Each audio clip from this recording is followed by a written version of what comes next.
Face front, true believers. This is Modular Media's No Prize Podcast, the podcast where we talk about Marvel Comics, movies, merchandise, and more. I am your host, Boingo Writer, and with me in the bullpen, as always, representing the under new management competition, the Vacuuminator is here.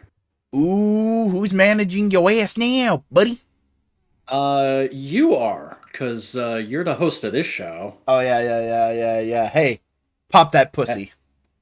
All right, if you insist, but I don't think YouTube's going to be okay with that.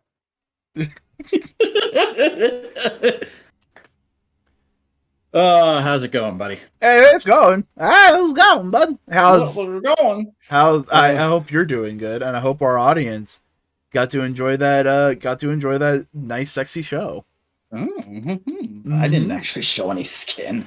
I mean, you're showing a little skin. Yeah, but like the normal. It's called your face. It's not like I lifted up my shirt or anything. Coward. But well, maybe one day it might happen. Something wild might happen at the summit.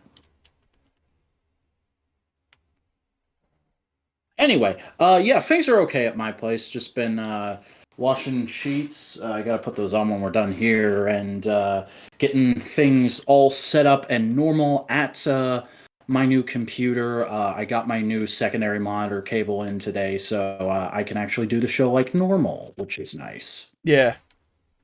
You're watching Scooby-Doo 2 Monsters Unleashed during this podcast. Great way to tell us that you're not watching the podcast. Are we the director's commentary of sorts then? Because I am a poor substitute for James Gunn. Get that gun. Get that gun. Now I wish I had like a gun toy near me. The closest one is I think the shot riser is over there somewhere. Oh, it's somewhere. It's over there and over yonder. Yeah. But hey, you know how the show works. We talk about a show, then we talk about some news, and then we talk about some comics. Yeah, it's certainly a podcast. We are inadvertently director's commentary. Okay. Well, you see, the great thing about Scooby-Doo is he's a dog, and I like dogs. They're very good boys. I mean, you have to be incredibly stupid to make a Scooby-Doo show without Scooby-Doo. Yeah, that's not an optimal decision, I have to say. You have to completely miss the point of Scooby-Doo to think that that's a good idea. As well as like it's not a great creative choice to be so aware of internet criticism that you put it in the show and parody it like that somehow makes you smarter than it. Yeah. Neither of us are watching Velma, that's what we're saying here. Yeah, no. And here's the thing. Real quick, well, I'll just bring this up just because we're on it and I want to get it out in the open before we start the show proper. They revealed that, oh yeah, okay, cool. They didn't just race bend Velma. They race bend a bunch of the other characters. All right, cool. That's fine. And then they said, like, oh yeah, here's Shaggy. And I just go like, that's not Shaggy. Also, they went with his government name, which doesn't feel right. They went with his government name. And it's just like, that guy is too well put together to be Shaggy. Mm-hmm. And like, also, like, just the general tone of what I've seen of it, which is only really like the first trailer and the images of the other characters they put out, it looks like what if we did the Harley Quinn show but with Scooby-Doo characters. And I've watched some clips from the Harley Quinn show. I'm glad that show has an audience that enjoys it, but it's very not for me.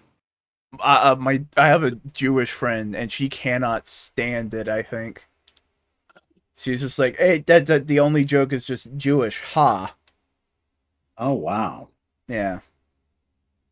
Hey, on to good shows, good animation. Let's talk about our children's cartoons instead of our edgy adult cartoons. Because these stories actually deal with stakes and understanding and character nuance instead of just going, haha, dick, penis, that makes us adult. Mm-hmm. We're talking about Avengers EMH, people. It's the season 1 finale, a day unlike any other, which I think they literally just called it that because like the first Avengers trailer was out at this point. Yeah. It's a very Avengers phrase. Mm-hmm. Uh, but no, this episode was pretty good. I enjoyed it for the most part. There were a couple little like, hey, how'd that happen right at the beginning? Like you can infer that Sif gave it to him, but I thought it was just weird that Ant-Man and Wasp were wearing Asgardian armor with no explanation right at the start. Yeah. Um, but for the most part, it's an enjoyable like coup de grace to the subtle building they've been doing throughout the season. It is very much third act fight syndrome though. Mm-hmm. Like there's some cool elements, there's cool scenes, but it's never like it's not characterful. It's Yeah, like they also had like an opportunity to do a big character thing with Captain America because they set up like, oh, in order to get out of Niflheim, he needs to give up something. And like it is so blink and you miss it that something is the shield that like I didn't even realize it until 20 minutes after I had finished the episode. yeah. Um but this is just one big fight scene of all the Avengers just fucking trying their hardest to get to Loki and solve the And then day. and then Odin shows up and he just goes like, God damn it, this again. And then we get a reference to classic mythology. Mm-hmm. Also, was Odin always voiced by oh god, what's his name? Mr. Krabs? I don't know, maybe. Yeah, like I always recognize that guy whenever he shows up. He's one of my favorite actors, but I literally could not remember if he was voiced by him in the first Asgardian episode we got way back at the beginning of the season. The actor's name is Clancy Brown. Yes, yes. I love him in everything he's in. I just can never remember his name until I look it up. But there's some cool fucking moments of like Tony hammering out a new set of armor with the King of the Dwarves. And it's basically just what if the Destroyer was an Iron Man armor? Yeah, that's good. Mm-hmm. I like Which, the, by the way, I love that like almost everybody gets like a little Asgardian flourish to their costume or their weaponry, and Hulk's still just in his pants. Hulk's in his pants, but he had an axe for a little bit. That's true. But speaking of like Asgardian things, as we said, Captain America's shield gets busted, and he uses Sif's shield for the rest of the fight. There's one moment at the end after they beat Loki where he's just standing there and he has his normal shield. Oh yeah. Like, there's a continuity error, and it's just like ah. Mm-hmm. Also, is it me or does Sif's shield look a tiny bit like the Wakandan shields he has in Infinity War? A little bit, but I don't think it's a direct reference to anything. It's just like Yeah. it's just a way to make shields that look like shields that don't look like Captain America's shield. Yeah, and I do love that like Cap gets the big damn hero moment of the episode where like that big wolf's about to fuck everybody up, and then he shows up and he's just like, "Everybody, calm down. I know what to do." And everyone's like, "Yep, we're doing that." Mm-hmm. Cap is the leader. We don't fuck with that hierarchy at all. And then Tony Stark was able to come in and make the big save and like the big good distraction for Loki. Mm-hmm. Also, like this episode kind of has a "you can't beat me, I know, but he can" moment with Odin showing up. I just realized that. Yeah, it's very much the Avengers know this is a suicide mission. We gotta fucking try our hardest and solve all the other puzzles while we're getting beat down by Loki. Also, I love how, like, at first Ant-Man is just like, no, don't blow up the Tree of Life, Hawkeye. That would be stupid. I'm going to rip it out by its roots. But realistically, it's understandable because it's a tree and you can replant it. And, like, everything worked. Yeah. It's just kind of silly. Like, I have the feeling blowing it up would have accomplished the same thing because a new one grows out right from underneath it. Yeah. You know what's interesting? And I think it's just because they don't talk about it a ton with Black Panther. Black Panther is like a mythic figure within their faith. Yeah. Like he is battle Jesus for Bast. Mm-hmm. And he's Bast's Moon Knight. Yeah, and he's just there and Asgard and not making any mention of like, oh, there are other gods. Oh man, Bass told me about this. I know about magic. Could you imagine if there was like a 2 minute scene in this episode of Bass just being like, why the fuck are you helping these guys? Because they're my friends. I'm gonna have conversation with Odin later, and he's gonna owe me a favor. And then later on, you just hear Odin going like, God damn it, the cat's calling me. I am not a cat. I know you're a panther god. Yeah. You're worse than the moon guy. It's nice seeing the Sif and the Warriors Free actually getting stuff to do, unlike in the MCU. Like, Oh yeah. I literally had a thought halfway through. Buster, fuck you for posting a dab. I had a thought halfway through this that I was like, it is a fucking shame that we are probably never going to get a Lady Sif and the Warriors Free Disney Plus series, because that could have been really cool. Yeah. Hey, maybe we can get Sif fucking a horseman. It's entirely possible. Because remember, Sif and Beta Ray Bill, they're an item. Who do you... Alright, this is completely off topic. Who do you think should play Beta Ray Bill in the MCU? Because I think it would be hilarious if they just got Andy Serkis. I don't think it should be Andy Serkis. Here's the thing. If he was in his prime, Ron Perlman. Yeah. But he's not in his prime right now, and so I don't want to put him through all that kind of stuff. It's understandable. Do you think they could do David Herber? Because, like, he's already playing Red Guardian, but, like, if you put him under a ton of makeup, I don't think it would be a big deal. Or, I guess, CGI. I would like at least a little bit of practical and then fix it up with CGI, because that always looks a little bit better. Another guy who's known for playing mostly like animatronic or motion capture, Doug Jones. Here's the thing. Part of me wants Doug Jones to be the Silver Surfer again, so he can get a good chance to do it right. Yeah, boy. Let him do it right, because I forgot he was like action Silver Surfer. I've only seen that movie once. Because he nailed the body language. Mm-hmm. Yeah, no, he was the best part of that movie. Get a voice actor, stunt actor. Here's the thing. We don't know. There's not a ton of prominent stunt actors in America that we know about. Because they're usually... I just had a really stupid thought. You pull... what's his name? The guy who suit acted basically every main Heisei Kamen Rider. Oh, God. No. You get him to play... No, that'd be a fun get. Get a Kamen Rider actor to play Sunfire. Get God, I'm so bad with names tonight, or on this show in general.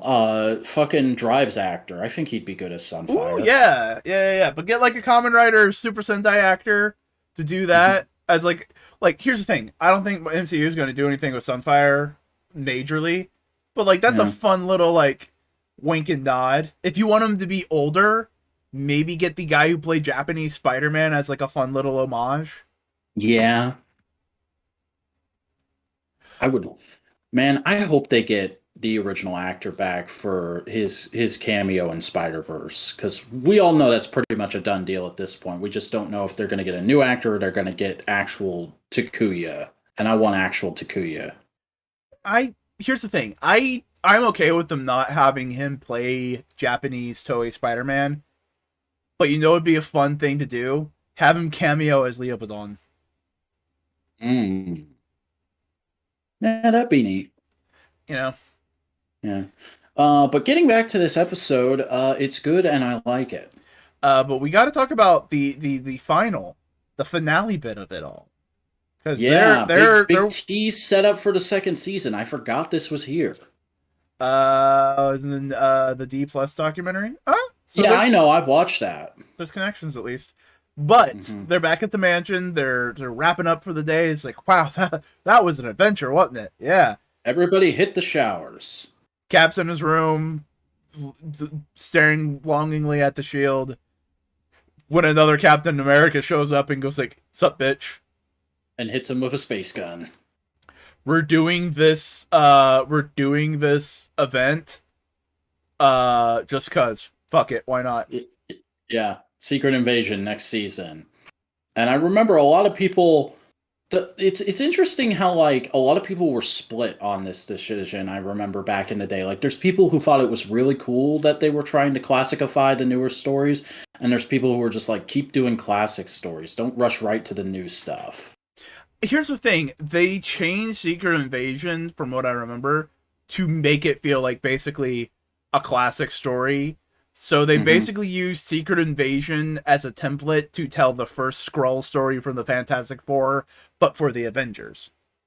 Yeah, and I think like the Fantastic Four are also in a bunch of episodes next season. Yeah. That's the thing with any like Marvel show. If it goes on for like more than a season or two, It gets weird that you don't bring in other people. You have to bring in other people. Mm-hmm. And if you don't, you're making a deliberate statement, like Iron Man's Armored Adventures. Yeah. Or something like that. Or any Spider-Man cartoon. Well, no, 90s Spider-Man had a lot of cameos. 90s Spider-Man had a ton of fucking cameos. But, like, I don't know. I always grew up with the idea of, like, out of any Marvel character, Spider-Man works the best on his own, as in, like, he can work on his own. But it's still always a good idea to incorporate him into the larger Marvel universe. He works better integrated into the larger Marvel universe. Okay, we've talked a lot about the episode. Ultimate in 2017. Yeah, Ultimate had a lot of cameos. Was it just Spectacular that didn't do any like extra universe stuff then? Yeah. Okay. But what was I about to fucking say? Anyone who says that this Marvel character doesn't make sense in the universe, they shouldn't be a part of it. I just look at them like they're the biggest idiot in the fucking world. It's like, no. Well, I'm still in the camp of like the X-Men are kind of weird being in the main Marvel universe when you think about it for too long, but also I'm able to suspend my disbelief. Why does it make why does it get weird? Because it's weird that people are prejudiced against people who have superpowers in a universe where, like, fucking Captain America and actual goddamn wizards exist and are public knowledge. Back.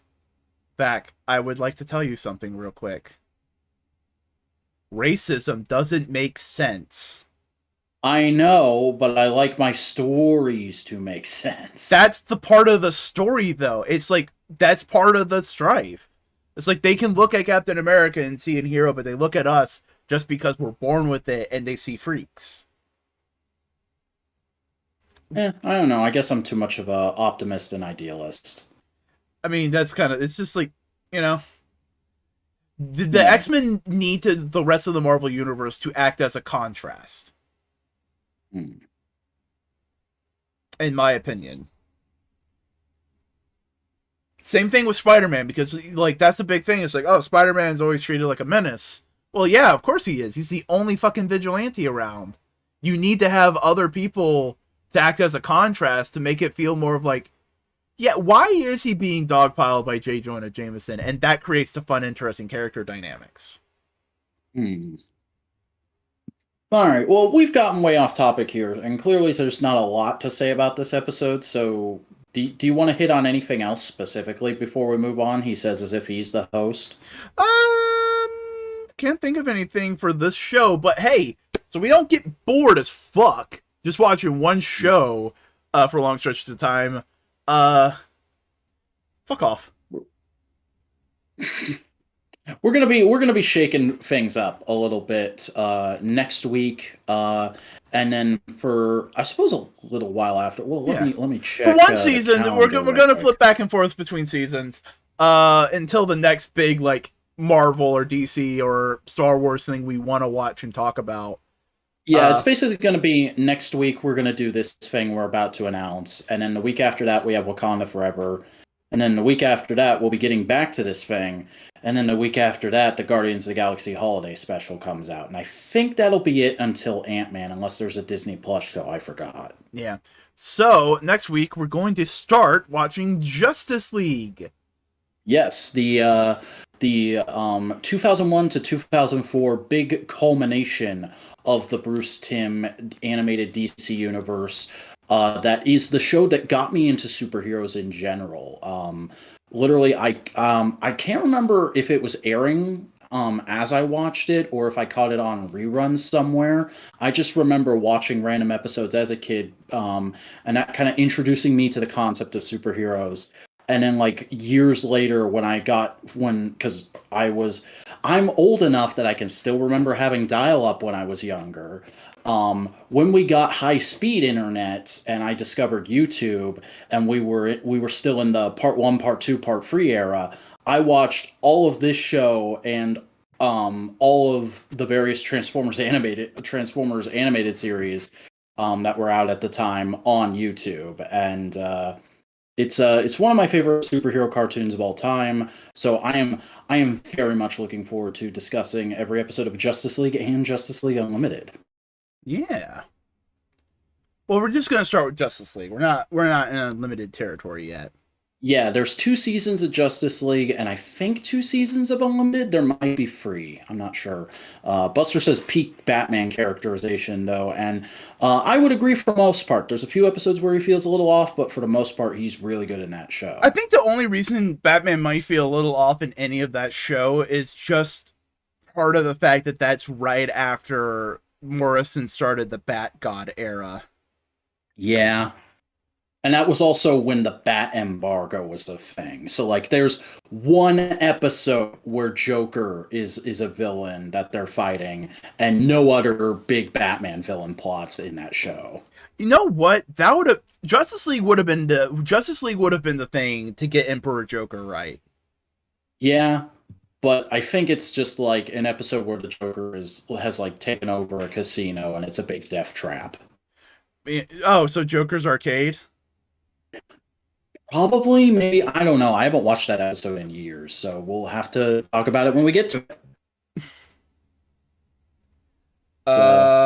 Good. Sick of that clown. Hey, the clown's not bad. It's just This was back before anybody was sick of him, though. It was just Warner Brothers didn't want you using Batman characters that aren't like Batman and Alfred because they might want to use them in a movie. So the first bit of news, I'm not gonna open up because it's directly a YouTube video, so can't really show it here. Yeah, I guess we're going into news now. Yeah. So yeah, Rihanna did her first solo song in 5 years as the theme for Wakanda Forever, and boy oh boy is it somber. Did you have time to listen to it? Because I No, did. actually, I haven't been able to watch any of the only trailer I watched was Ant-Man. I hadn't watched the Guardians trailer.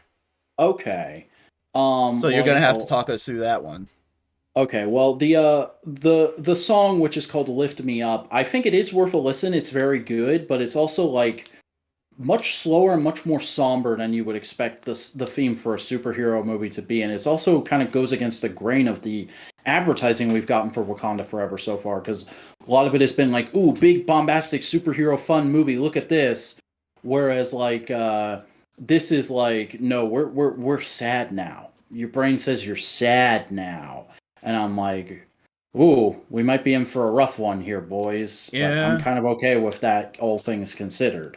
And it also kind of plays into the current pop music zeitgeist of sad music that, like, fucking Todd in the Shadows could explain way better than I could. It's like that. It kind of reminded me a little bit of that Driver's License song, is what I'm trying to say. Yeah. So I think it's worth checking out, but you don't necessarily have to rush because obviously it'll be playing over the credits at the end of the movie. Yeah. All right, what's the next thing? So the first thing, the first thing we can show, Black Panther is only going to have one post-credit scene. Yeah, so the movie has already had its world premiere, and there's various premieres happening over the next couple of weeks in various countries. But basically, people have started watching it, and we've started getting light spoiler descriptions. This is the only thing out of that we're going to discuss because people have been a bit eyebrow raised at the fact that, yeah, there's only one post-credit scene so far. This article does mention Marvel has done this in the past where they'll have no post-credit scenes or just one in the preview screenings, and then they'll put in a more spoilery one for the wider release. But at the moment, it looks like there's only one post-credit scene, and I didn't check to see if there's a description of it out there, but honestly, I don't want to know Yeah. because we're going to be watching this movie on the Sunday of the summit together, so I don't want a ton of spoilers, but this is the kind of thing that I like to know, so if this plays in the middle of the credits, then I know it's okay to go ahead and get up. Yeah, that's pretty much it. Just kind of like a general public service announcement of, for now, it seems like there's only one post-credit scene. Yeah, and hey, we're probably gonna stay till the end of the credits anyway, because that's just what me and Snowcone do whenever we go see a Marvel movie, Okay, fair enough. just in case. But hey, on to more news. More news. Here's some more news. Guardians of the Galaxy is doing a holiday special. Wahoo! Yeah, we finally have information on this. We've only really known that it was coming for the longest time, but now we have a full trailer and plot details, which is basically Star-Lord is sad because Gamora, I guess, took off after Endgame and went to do her own thing and figure out who she is again. And the others are wanting to cheer him up. So Mantis and Drax go to Earth and kidnap Kevin Bacon. That's adorable. That's the plot. I'm pretty excited for this, honestly. This seems really goofy and fun. The fact that you know what? That's the only bad. There's one thing bad about this. That Star-Lord doesn't go to Earth, even though like now they know where it is, and he can go reconnect with his culture, and like, yeah, that's being a big thing of hang up of mine since Endgame. No, the fact that Kevin Bacon is a real person in this universe, and you can't get Kevin Bacon to play a Marvel character now. Yeah, that does suck a little bit, but Werewolf, you would probably enjoy Werewolf by Night because it's fun, goofy spooks. Yeah, Buster, watch Werewolf by Night tomorrow. It's Halloween. Have some spooky fun. Have the spookies. Oh, what was the other thing I was about to say? Oh yeah, Cosmo is apparently finally going to talk in this. They cast a voice actress for them. Yeah. So that'll be interesting to see. But it looks real good. Mm-hmm. I like how it looks more deliberately set like it is the holiday special from Star Wars. Yeah. But they clearly just have one kind of small set for nowhere, but also like they probably built that in the expectation of that's going to be used in Guardians Volume 3 too. Yeah. But we got one more trailer that dropped. It's a little bit modified from the D23, but we got the Quantumania trailer for Ant-Man and Wasp. Mm-hmm. The big difference here is there are different lines for Kang than the D23 trailer, and there's no look at MODOK yet. Yes. Which honestly is fine, especially because a lot of us got to see the D23 trailer via leaks. But now we get to see some nice HD footage and kind of have a good understanding of what's going on in this movie, yeah, it looks pretty dang good. I'm actually really excited for this one, and I've got a whole bunch of theories that are kicking around in my head. Like, I think Kang might have already amassed his army for Kang Dynasty / Secret Wars, and in this movie, he's just looking for a way to get out of the quantum realm, and maybe like Ant-Man has to make the ultimate perilous choice of give it to him and get out himself, or stay trapped in there forever. Also, we got Janet talking about like, I have a secret, and I brought up the idea of what if it's Nadia? Yeah, because Bill Murray shows up and he's like, "Yo," and like that would be a massive departure from the comics because Nadia is Hank's daughter with his ex-wife from before he met Janet. But also, I don't mind if Nadia is still the same kind of character. I would be pretty hyped to get MCU Nadia, but we don't see anything of an actress that could be Nadia in this trailer.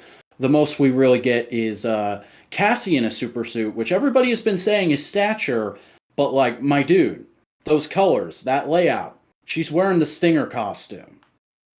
I don't know who Bill Murray is playing. Bill Murray's character has not been named yet. He's just an old friend of Janet's. If is someone, oh no, Uh, uh, but yeah, I'm looking forward to this. I'm especially excited to get to see semi-adult age Cassie in the MCU because Cassie's a low-key fave of mine from the comics.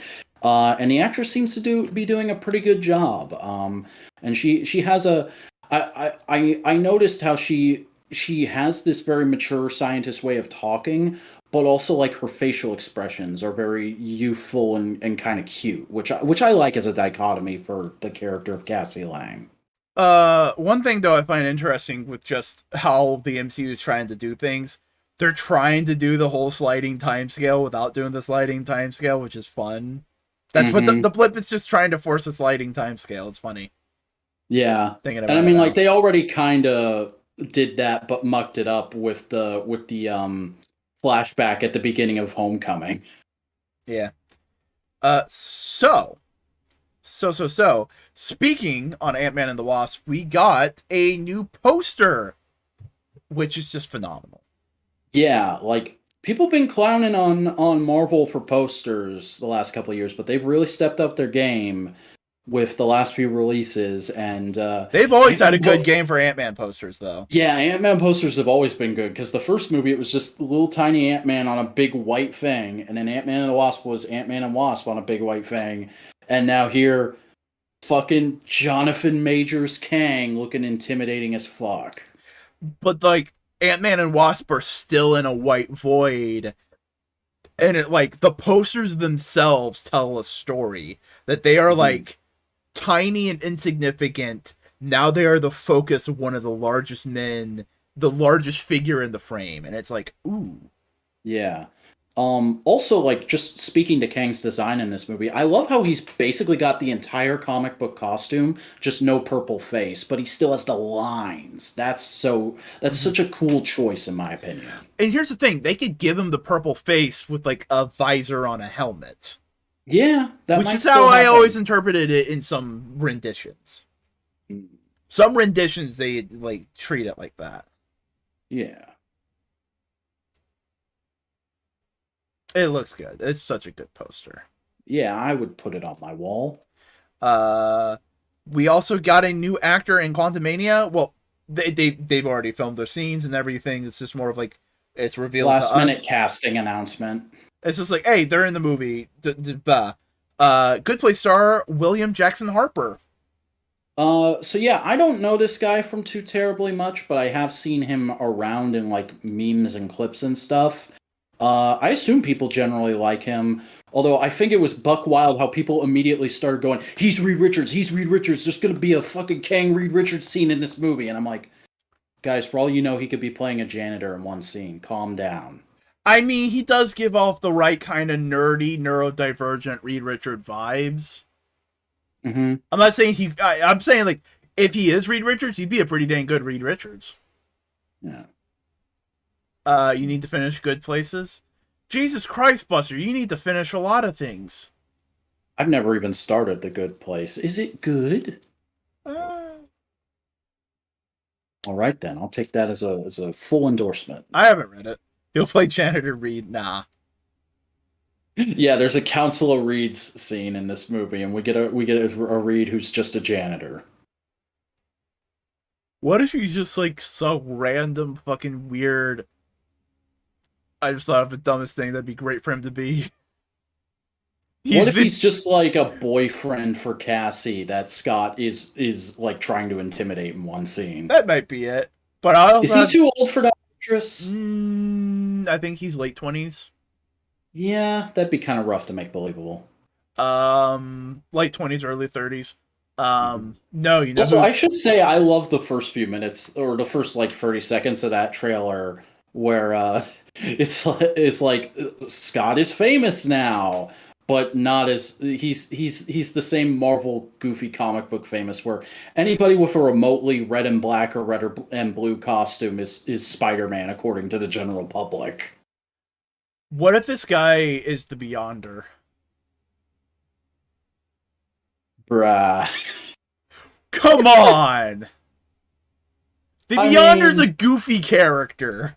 I can see that working, but I'm still holding to my theory that Kang is just going to call himself the Beyonder in the Secret Wars movie. Okay.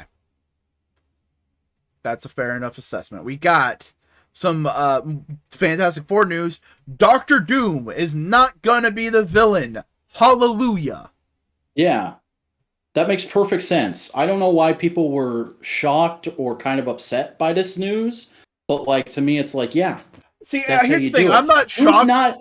Doom's not even really a villain. He is an antagonist for the Marvel universe at the whole. He's not like the Green Goblin to the FF Spider-Man. Yeah, thank God. I see this less as like a, hey guys, don't get your expectations. And it's more of like a, hey, we know not to do Doctor Doom first. Mm-hmm. I mean, like, he could still be in the main movie and just not be the antagonist. Oh, yeah. That's what the thing that always gets me whenever they bring up like the 9/11 book and they go like, what the fuck are all these villains doing here crying? And it's just like, my guys in heaven, it's Kingpin who's this is his home, this is his city. And they always go like, Doctor Doom fucking blows shit up all the time. Yeah, but he has there's a difference. Because Doctor Doom is doing all of that for the benefit of mankind in his own belief system. He's not trying to gain power just because he wants power. He's doing it because he thinks it's the only way to save humanity. And the loss of death and the loss of life hurts Doctor Doom because he thinks I could have solved this. Bit of a non sequitur, but okay. I don't know. I am always of the firm belief that the characterization of Doctor Doom should be that he believes full-heartedly that he is the hero of the universe and that everyone just doesn't understand. Also, Justice League just finished downloading to my computer. Nice. Doctor Doom's just guy vibing with people dislike but never fight and reluctantly work with. Yeah. Doctor Doom is the guy who tries and then people go like, that's kind of fucked up. And he goes like, I don't see you doing any better. And then they do better. And he's like, fuck you, fucking hell. Yeah. That's Doctor Doom. Yeah. Dr. Doom is Dr. Dingledork. But speaking of not Doctor Doom, we got a new Disney Plus show in the works. Yeah. This Vision is Quest. reportedly Vision Quest is in development. It's not been confirmed or officially announced, but like reliable sources have stated like we're getting a mini-series about Vision getting his groove back, basically. Yeah. Which I'm down for. That'd be interesting, and I'm glad they're not just like abandoning him because he just kind of flies off with no explanation at the end of that show, WandaVision. Yeah. You know, it'd be interesting if they took a little bit of like Earth X and he's just been floating in a very specific place and nothing can touch him. Because that, need to check. But yeah. It'd be interesting. I'd watch it. I like Paul Bettany. Yeah. And Kevin Feige basically had to say like, hey guys, you know that thing that we did? We're still working on it, you fuck nuggets. But what? People didn't love that movie. It's not incredibly well received, and you haven't said anything about them since then. There's no sequel announced. Doesn't that mean you're just abandoning it like you did the Inhumans? No, more Eternals is coming. And we didn't abandon the Inhumans. We never wanted the Inhumans in the first place. Yeah. Fucking calm down, Reddit. Like, come on. Come on. It's freaking hilarious that Feige had to come out and say, no, I have plans for the Eternals beyond this. You don't cast Harry goddamn Styles as Eros without more plans for the Eternals. Relax. Probably be back on and invent some bigger stories. I mean, honestly, that's where the Eternals work best, when they are like, we are the everlasting guardians of Earth, and what the fuck are y'all doing? Jesus Christ, we gotta help you. Yeah. AKA Judgment Day. Okay,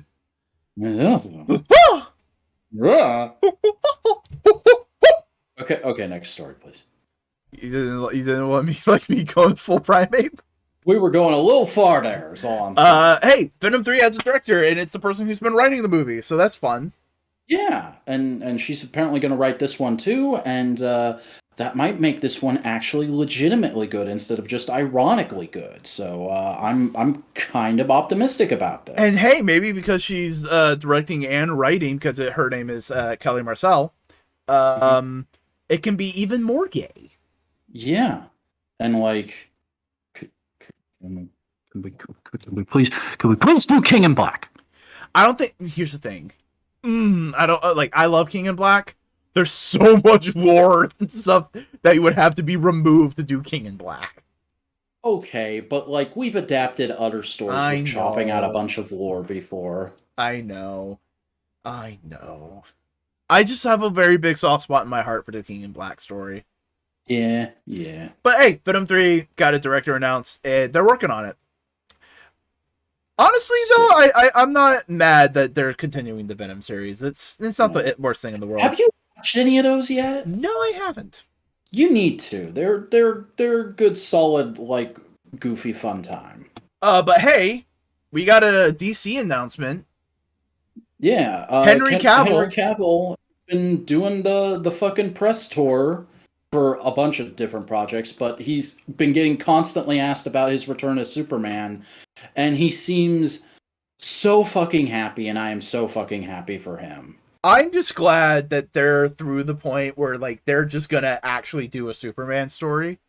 Mm-hmm. Like he is said in just about every interview, like, no, I want optimism, I want joy, and I want fun. And I'm like, let's go! Henry Cavill gunning for Metallo. Yeah.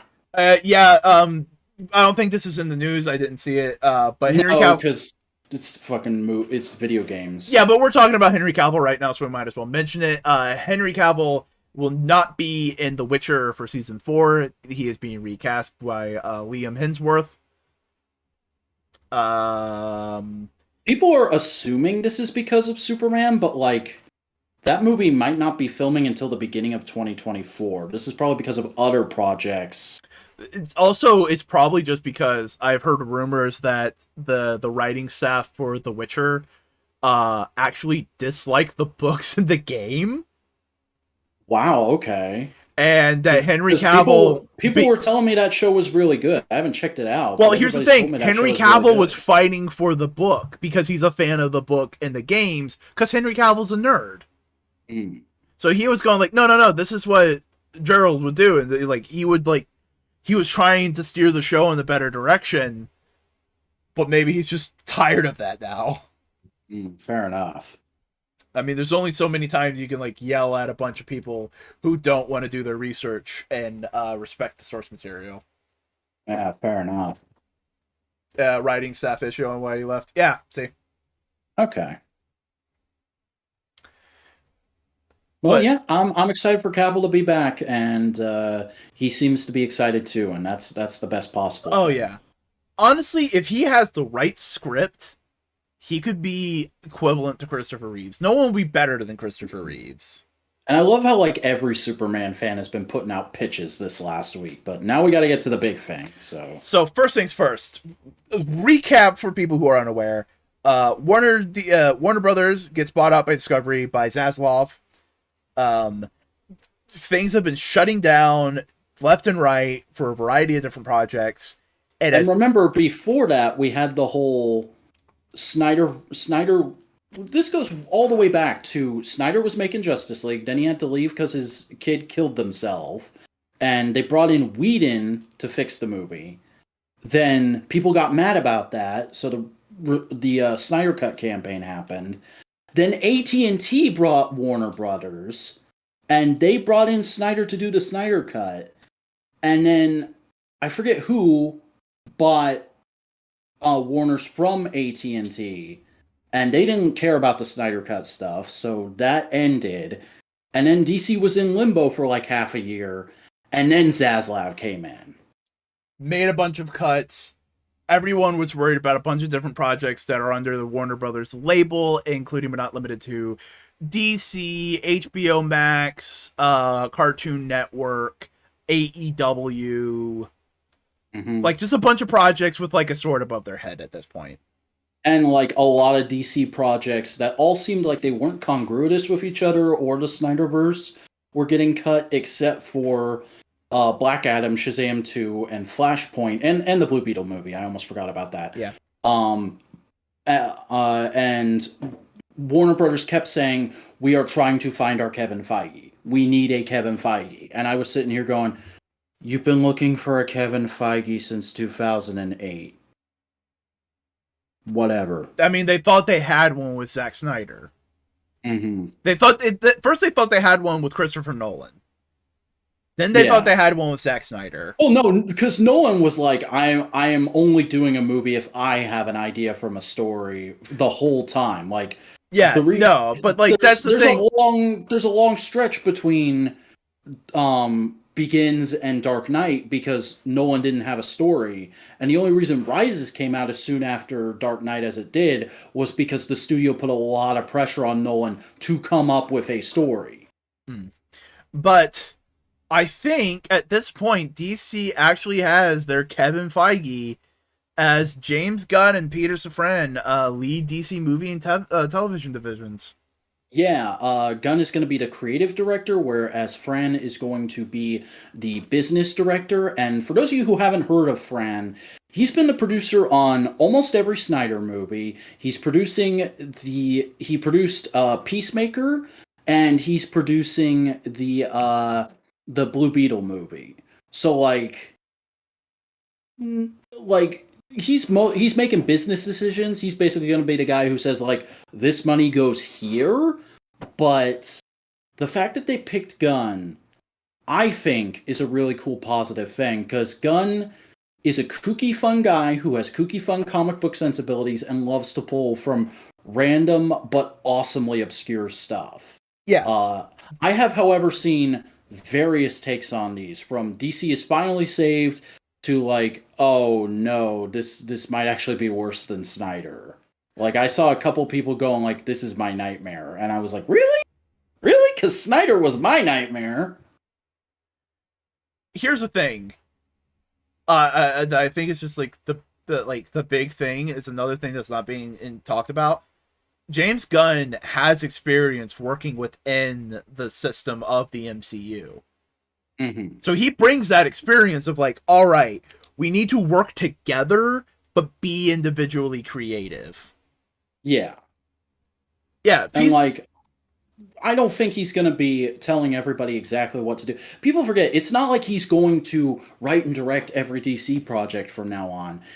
He's going to do the Kevin Feige thing, which is, or more accurately, the what's his name, Jon Favreau thing for Star Wars, where he goes, okay, so in this project, this, and this needs to happen. You get to decide how we connect those dots. Yeah. Which I think is going to work out for them. Mr. James Gunn, if I can make one suggestion, just kind of like here's the best way to put it. Do a semi clean scrub and just start with the Batman and the things you want to keep. The movies that happen should be, and I'm saying this not even having seen some of them, Man of Steel, The Batman, Wonder Woman, Shazam, Black Adam, Aquaman, and I think that's it. Did you say the Batman? Yeah, I said The Batman. Because I genuinely think that version of Batman can totally work within a multi-character universe. Yeah. James Gunn also Suicide Squad and the Suicide Squad. Yeah. Mostly because Suicide Squad is needed for the Suicide Squad. Only hire me for Superman movie if I get to do a Supergirl HBO show. I don't know which DC. James Gunn?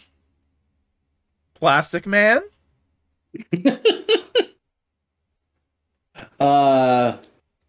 Trying to think who needs a movie.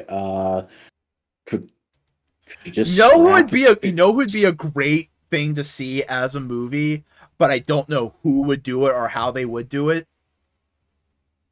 Mr. Terrific. Ooh, yeah. Because he has such a Uh, great fucking look. mhm. I would love to see, like, obviously they got to do a new Justice League movie first. That's got to be the thing they build to. But I would love to see at some point down the road after that a James Gunn directed Justice League International movie. That'd be fun. Zatanna movie. I think Zatanna would work better as a streaming show, honestly. Yeah. If you do a Justice League Dark, maybe. Mm-hmm. Yeah. Oh man, imagine they bring what's his name, Matt Ryan back as Constantine for something. Yeah. I'm trying to think of anything like any other cool major DC character. Could we get a live action Green Arrow that's actually like comic book Green Arrow, please and thank you?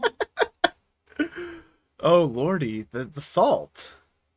Look, I like the early seasons of Arrow, but that characterization, the fact that that's the widely pop culture understood characterization for Green Arrow will never not bug me. He's not a socialist. Yeah. He's just Batman in an Archer costume. But hey, continuing on the idea of James Gunn being overseer, I think projects that are currently in motion that are like meant to be distinct are not being linked in because Joker Folie à Deux will not be overseen by James Gunn. And yeah, that's the other thing is Feige said that he talked to Gunn about the whole situation because Zaslav offered the job to Feige, which is fucking hilarious. But Feige said that like he's got a lot of work ahead of him. So I'm assuming like they're going to be doing a lot of restructuring over like the next 6 months to a year before they actually start working on projects. I think any projects that are like anything in like major pre-production that are like still going, they're not going to like majorly delay. Yeah. I think at most they're going to like point and pivot as like, hey, leave these things open because we're figuring things out. Like, I wouldn't be surprised if Gunn puts the finishing touches on The Flash, if only to get Miller and that shit the fuck out of there at the end of that movie. Oh, yeah. But I don't think he's going to do too much to Shazam Fury of the Gods. No. Who do you think Batista's going to come into DC and play? Oh, I was thinking about this the other day. Like, I literally knew who I wanted Batista to play. Right off the top of my head, you know it'd be fun? Metamorpho. Ooh. That would be fun, but I also would kind of like to see him do a serious role. Like, no, because like I almost thought Bane, but I want an actual Mexican to play Bane. Yeah. You know who would be good for Bane though? El Idolo. Oh. Right. Oh, he could be Lobo. Batista's Lobo. Yeah. No. Batista as Mongol. Oh man, dude, I would be so into that, especially if they do the recent interpretation of Mongol. Yeah. But Zaslav has balls for talking to Feige. Here's the thing. That's not the first time that's happened. DC was offered to Marvel at several times. Okay, but like buying the comic company is different than you get to do the cinematic universe. I know, but I'm just saying, like, it's not unprecedented. I think it kind of is because it's almost an apples and oranges thing in my mind, but I can kind of see your thought pattern there. Because here's the thing, it was still DC trying to license out. It was Warner Brothers trying to license out DC to Marvel. You know. Yeah. But overall, this is pretty good news. I'm for the first time in a long time optimistic about the general future of DC movies, and I'm looking forward to seeing whatever they announce as like their first, not necessarily phase, but first swath of projects coming out of this. Because we've gotten a few little things here and there, but it's mostly been like an update on stuff that's in production, like the fact that they're not overseeing Joker. really the biggest change we've gotten is the fact that it's longer films is DC Studios. Yeah. You know, I'm trying to. I just got like a few more news things to open, and then we can continue talking about them. Mm-hmm. Uh, I think James Gunn's the right person for it because, for lack of a better way of putting it, DC is a little bit more goofy, and you need someone with that goofy sensibility to make the most of it. hey, Nightmare. You came in at a pretty good time because we're vamping, waiting for more news to open, and we're in the midst of talking about the DC restructurings. Yep. It's a lot of little things. I I really don't want them to just start from fresh. I just kind of want them to keep what's good and move forward from there. Yeah, no, they need to Crisis on Infinite Earths this shit, which I think is what the Flash was intended to be in the first place. Yeah. Jesus Christ, though, that fucking production. Yeah. But still talking about that restructuring. Warner Brothers confirms DC Universe as official name for DCEU. Uh, yeah, and like I think this is one of the more exciting like signaling things of like, yeah, we're not doing DCEU because that was very heavily attached to the Snyderverse. It is now the DC Universe, which might be a little bit confusing with things like the streaming service or fucking the comic universe, but you know what? It works fine. It rolls off the tongue. That's also And just one letter away from MCU. yeah. So like it's gonna stick in people's mind in that same bracket. Whereas like DCEU always felt a little bit clunky to me. You know what it was? DCEU also just sounded like EU. Yeah. It's like DCEU. Ew, DC. I don't like that. That doesn't have Captain America in it. It doesn't have Spider-Man. How can it be good without Spider-Man? I mean, oh my gosh, Batman's just a rip-off of him, isn't he? No, here's the thing. Spider-Man's better because he has powers. Uh, And friends. most DC heroes are better than Batman because they have powers. I mean, most most characters are better than Batman because they're well-adjusted people. Nightwing is better than Batman because he knows how to smile. Captain America is better than Batman, and Batman said so. That's true. Look it up. We also got will direct and serve a showrunner, Antonio Campos spinoff about Arkham Asylum. Yeah. So this is interesting because this was something that was never fully confirmed whether they were doing it or not. It was just kind of tossed around like maybe they're doing a Penguin, maybe they're doing Arkham Asylum as the HBO Max show to follow the Batman, but I guess they're doing both because fucking Will what's his fucking name? Colin Farrell got his script for the Penguin, and now there's a showrunner for Arkham Asylum. So I think that'll be interesting to see. Over under, you think we're gonna have Riddler and Joker show back up in this? I don't know. They'll be mentioned. Mm-hmm.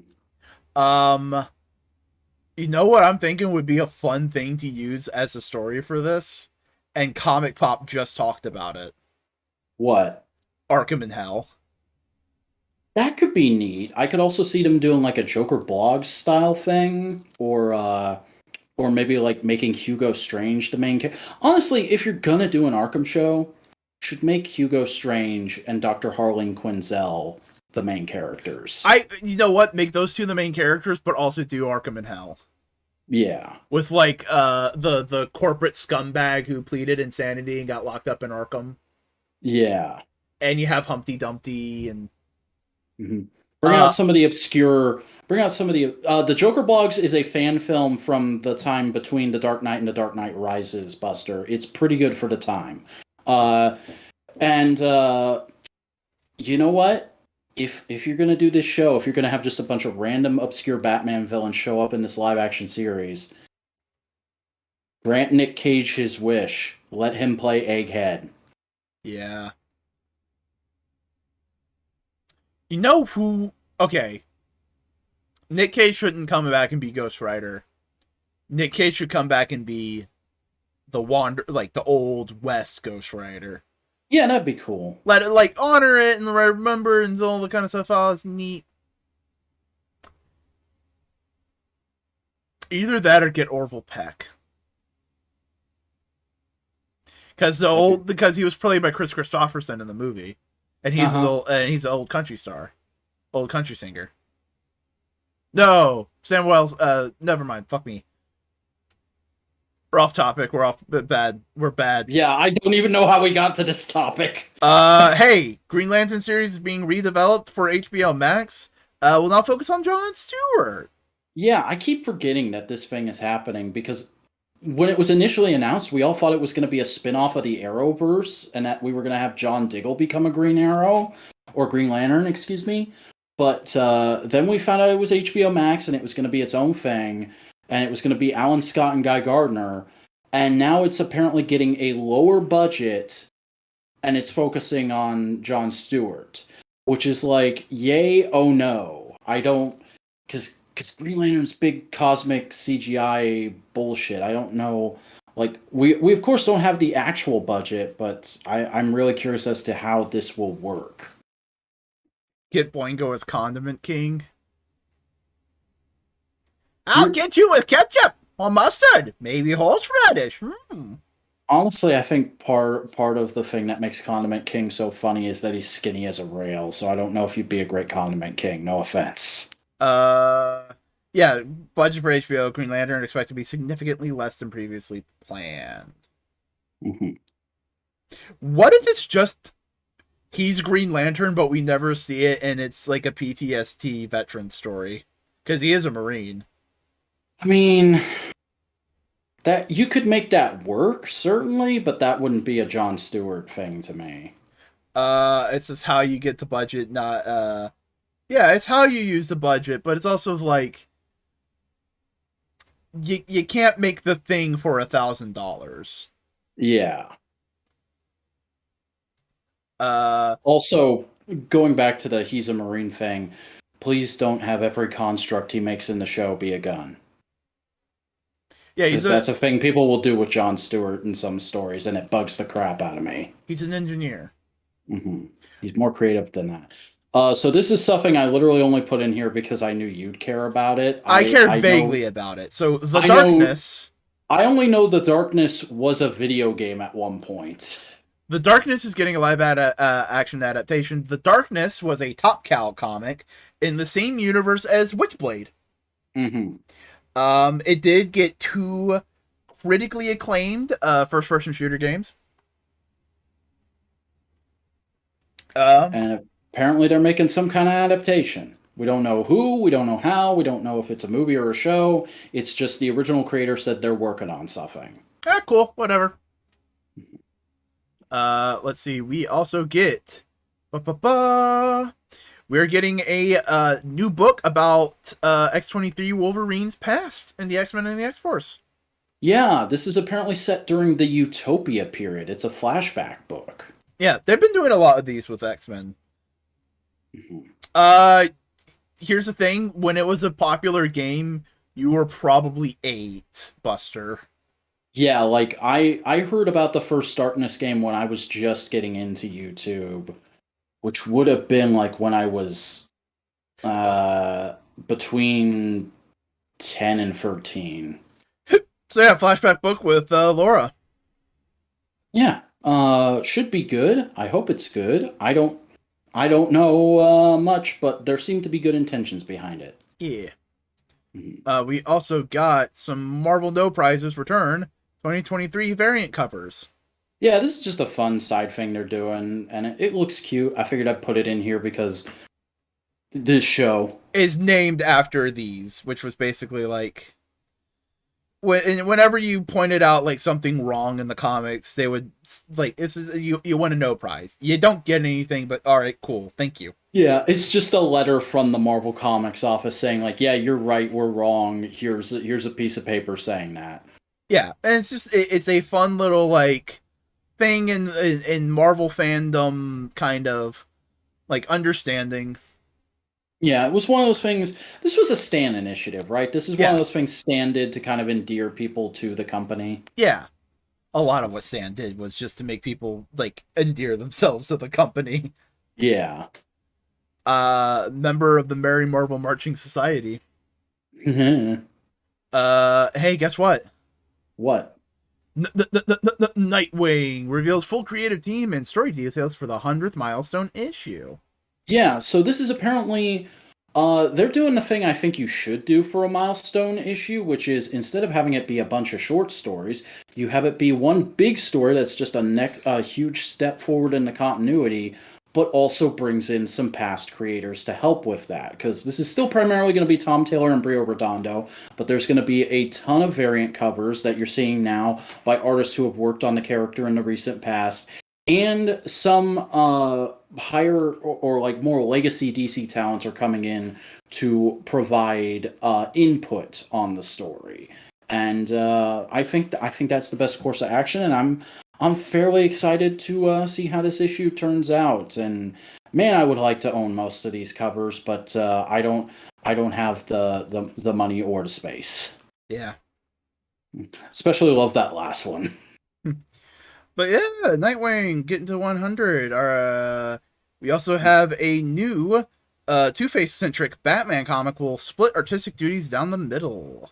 Yeah, the next arc in Detective Comics is going to be a Two-Face villain arc, and they're doing something really cool where all the scenes that are Harvey being the character talking will be drawn by one artist, and all the scenes where Two-Face is in control are going to be drawn by a different artist, which is kind of a cool way of playing into the fact that DC has had to have multiple artists working on books recently. Like I've been saying since this became a thing, like I don't mind it if there's clearly a story reason for it, but when it's just we needed to hit the deadline, so we brought somebody else in for a couple pages, it feels weird. Yeah. But the fact that they're actually advertising this as a gimmick, I think is kind of cool. Yeah. It's a neat concept. Yeah, definitely worth checking out, I'd say, especially because Detective Comics has just been on fire lately. Like it is a sleeper hit at DC right now, in my opinion. So, Marvel's Midnight Suns game is going to be coming out soon, and they've been announcing like some DLC characters that they're going to be adding, and Deadpool is one of them. Yeah, it's gonna be a little pack, and Deadpool is the main character advertising, but he also says all the other characters are in the pack. Like I think Venom and Storm and one other person are coming in Well, that there's as well. Morbius. That's Oh Storm. yeah, yeah, and he calls him Mister Morbin Time. Uh, Also, I think this I don't know if this is probably the same actor they're using for the actual game, but the voice actor in this trailer is the same voice actor from the High Moon Studios Deadpool game. Oh, wait a second. That's Deadpool with a fucking wizard hat. That's adorable. Yeah, they're all gonna have like spooky Halloween costumes apparently. Oh, Doctor Strange Defender skin. That's neat. So yeah, fairly exciting for people who are gonna play that game, aka not me. We got some in-hand pictures of Shuri Black Panther apparently. Yeah, finally we get good detailed photos of this thing. Apparently, John Preternia, who is my main source for toy news these days, he ordered a bunch of the army builder from the Black Panther movie wave from overseas, and this just happened to come in that as like a replacement for one of them. Hmm. So he's showing here like she can work with the comic book accessories. The posability is really nice. The unmasked head from the movie one Shuri figure fits on there, and the gauntlets from that figure can fit on her too. So, looks like a really good, really solid figure. I especially love that picture. That's just like a good pose. Um, but yeah, I'm gonna be picking this up if it works in the movie. I think because it just looks like a solid figure. Yeah. Still have misgivings about the actress, but Hmm. maybe a lot of actors are maybe a lot of like creatives are starting to look at what Kanye West is doing. That's like maybe I should shut up more. Yeah, that seems to be like a prevalent thing in all entertainment in the last few months, especially with what's been going on at AEW. Like That Jericho news, that was fucking wild, man. I mean, is Jericho wrong at this point? No, but it's also like, my dude, you some of the shit you did during COVID, you're not exactly a saint yourself. Well, I'm more specifically talking about the thing he was saying to CM Punk, Yeah. which was, "You are a cancer to this locker room," which is like, Also, also the fact that people went back and were like, "Oh, look, Eddie said this in a promo 3 months before it happened." yeah. So we got more. We got a lot of Hasbro toy news from Yeah, because they 10/27. yeah, they had their 1027 stream, which, if you don't know, 1027 is the actual street address of Hasbro's headquarters. And it's not like they're doxing themselves or anything, because back in the 90s and early 2000s, they had a company store you could actually go to. That All the was way at up in that Rhode building. Island. Yeah, at that building. Like I was listening to a podcast with Dan Larson of Secret Galaxy a few days ago, and he was talking about he used to make pilgrimages up there every couple months. Um, but it's basically like a cheeky thing of like, oh, there's a date that's 1027, so let's do a big stream where every brand gets to do a few reveals. Uh, and this one was actually really impressive. It was a bit funny because it's supposed to be for Hasbro Pulse Premium members only, but they just accidentally made it a public live stream on their YouTube. Um, Accidentally. yeah. But Because that's always la- fun publicity, you know. It's like, oh, they they didn't mean to send it, and we don't fucking care at this point. You're gonna get all the news anyway, so why not just like tell you and make it Probably. feel like it's fun and secret. Yeah, probably. But it was a huge glow up from last year, I thought, because last year was literally just like one of their I guess they're called fan streams now, where it's everybody's in like a Skype chat bot or a Zoom chat box. Yeah. And it was literally just, let's go to this person now. Hit button, webcam comes up. I have this one figure. Here, look at this. Okay, on to the next person.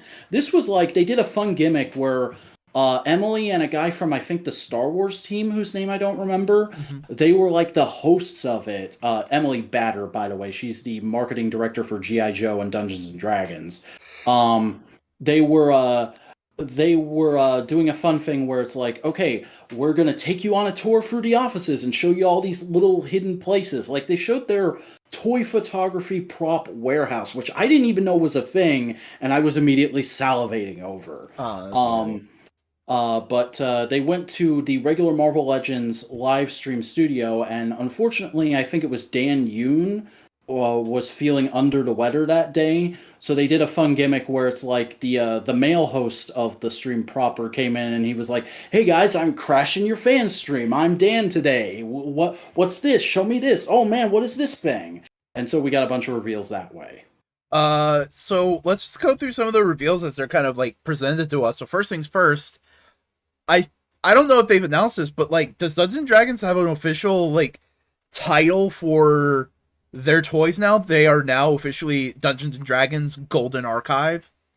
Yeah, Golden Archive is the name for the movie line because I think the movie is called that No, the too. movie is Dungeons and Dragon Honor Among Thieves. The toy line's called Golden Archive.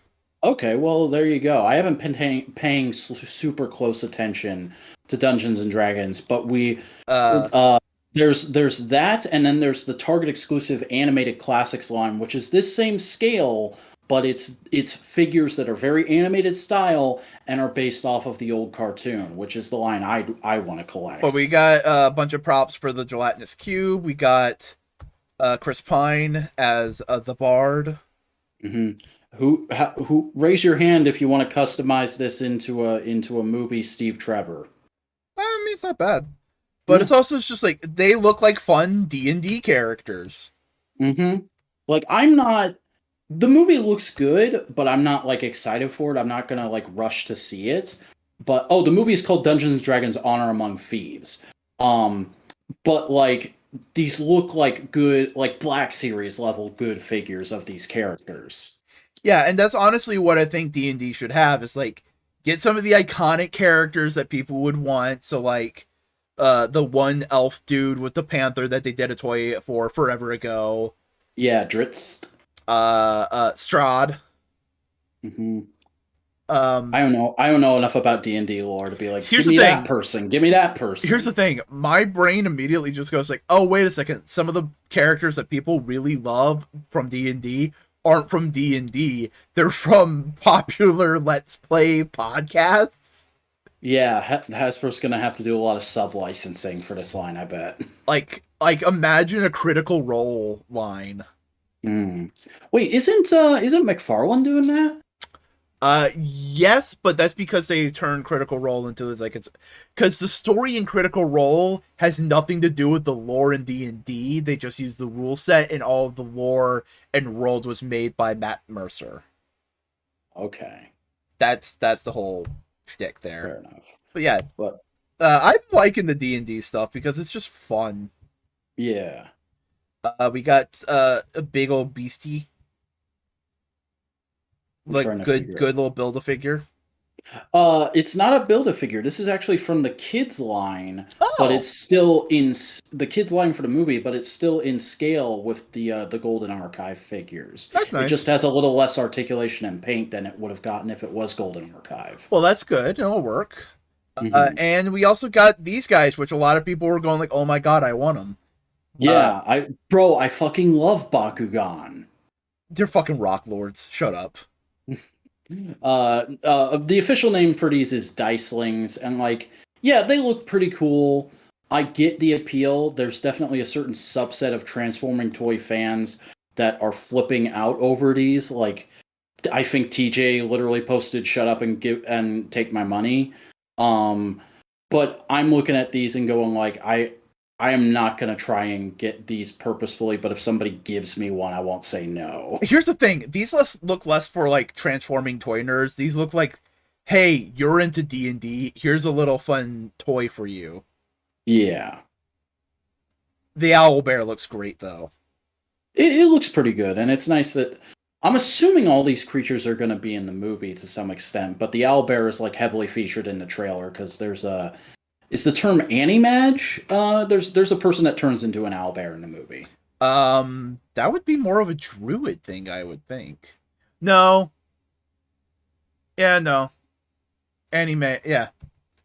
I don't know I don't have a fucking rule set in front of me. Jesus. Also, Nerf, we're getting Nerf weapons. good. Yeah, bop your sibling over the head. Uh, D&D Monopoly. Fine. Magic the Gathering shit. Okay, cool. Yeah. There's going to be a role play toy of one of the movie characters' is Gauntlet. We got And some it GI Joe things. Oh, look. Yeah, basically what they did was they did a name reveal of Chuckles, who you may or may not have heard of. He's a character that was introduced in the movie, and is like a fan favorite from the comics. So people have been asking for him since the line started. So it was like a big like, yes, finally they said they're doing Chuckles. But also there's some other characters on that shelf that it's like, we may do these soon, we may not. They show Sergeant Slaughter with his accessory toy. Yeah, that's the Sergeant Slaughter figure that actually just came out this last week. People have started getting him. But they also showed the because that was the thing on the shelf below that they have the two ups of the original vintage figures for I believe Slaughter and his Slaughter's Marauders look, Chuckles, Storm Shadow version 2, Jinx, which is the one that got me really excited because it's another ninja character, and I'm trying to remember the name of the other guy with the like leopard, but I know he's another fan favorite. And all these characters came out in like the same year back in the vintage line. And for those of you who don't know, two ups are basically it's a big version of it's a double sized version of the figure, so they can get all the details right on the sculpt, and then they shrink that down for the actual figure. So these are like the original sculpts of these vintage figures that Hasbro still has in their archives. We got some roleplay toys from Magic the Gathering. I'm trying to get to them in the images real quick. It's after the GI Joe stuff. Oh yeah, that's right. Okay, so this isn't a Dungeons and Dragons thing. This is a Magic the Gathering thing. This gauntlet toy, Yeah. which I gather is for a fairly significant fan favorite character, and it seems very nice and premium. Like this seems like Common Rider Complete Selection Modification levels of uh, premium and detail, and it looks very nice. But I don't need it whatsoever. This This is looks very like, much for Magic nerds.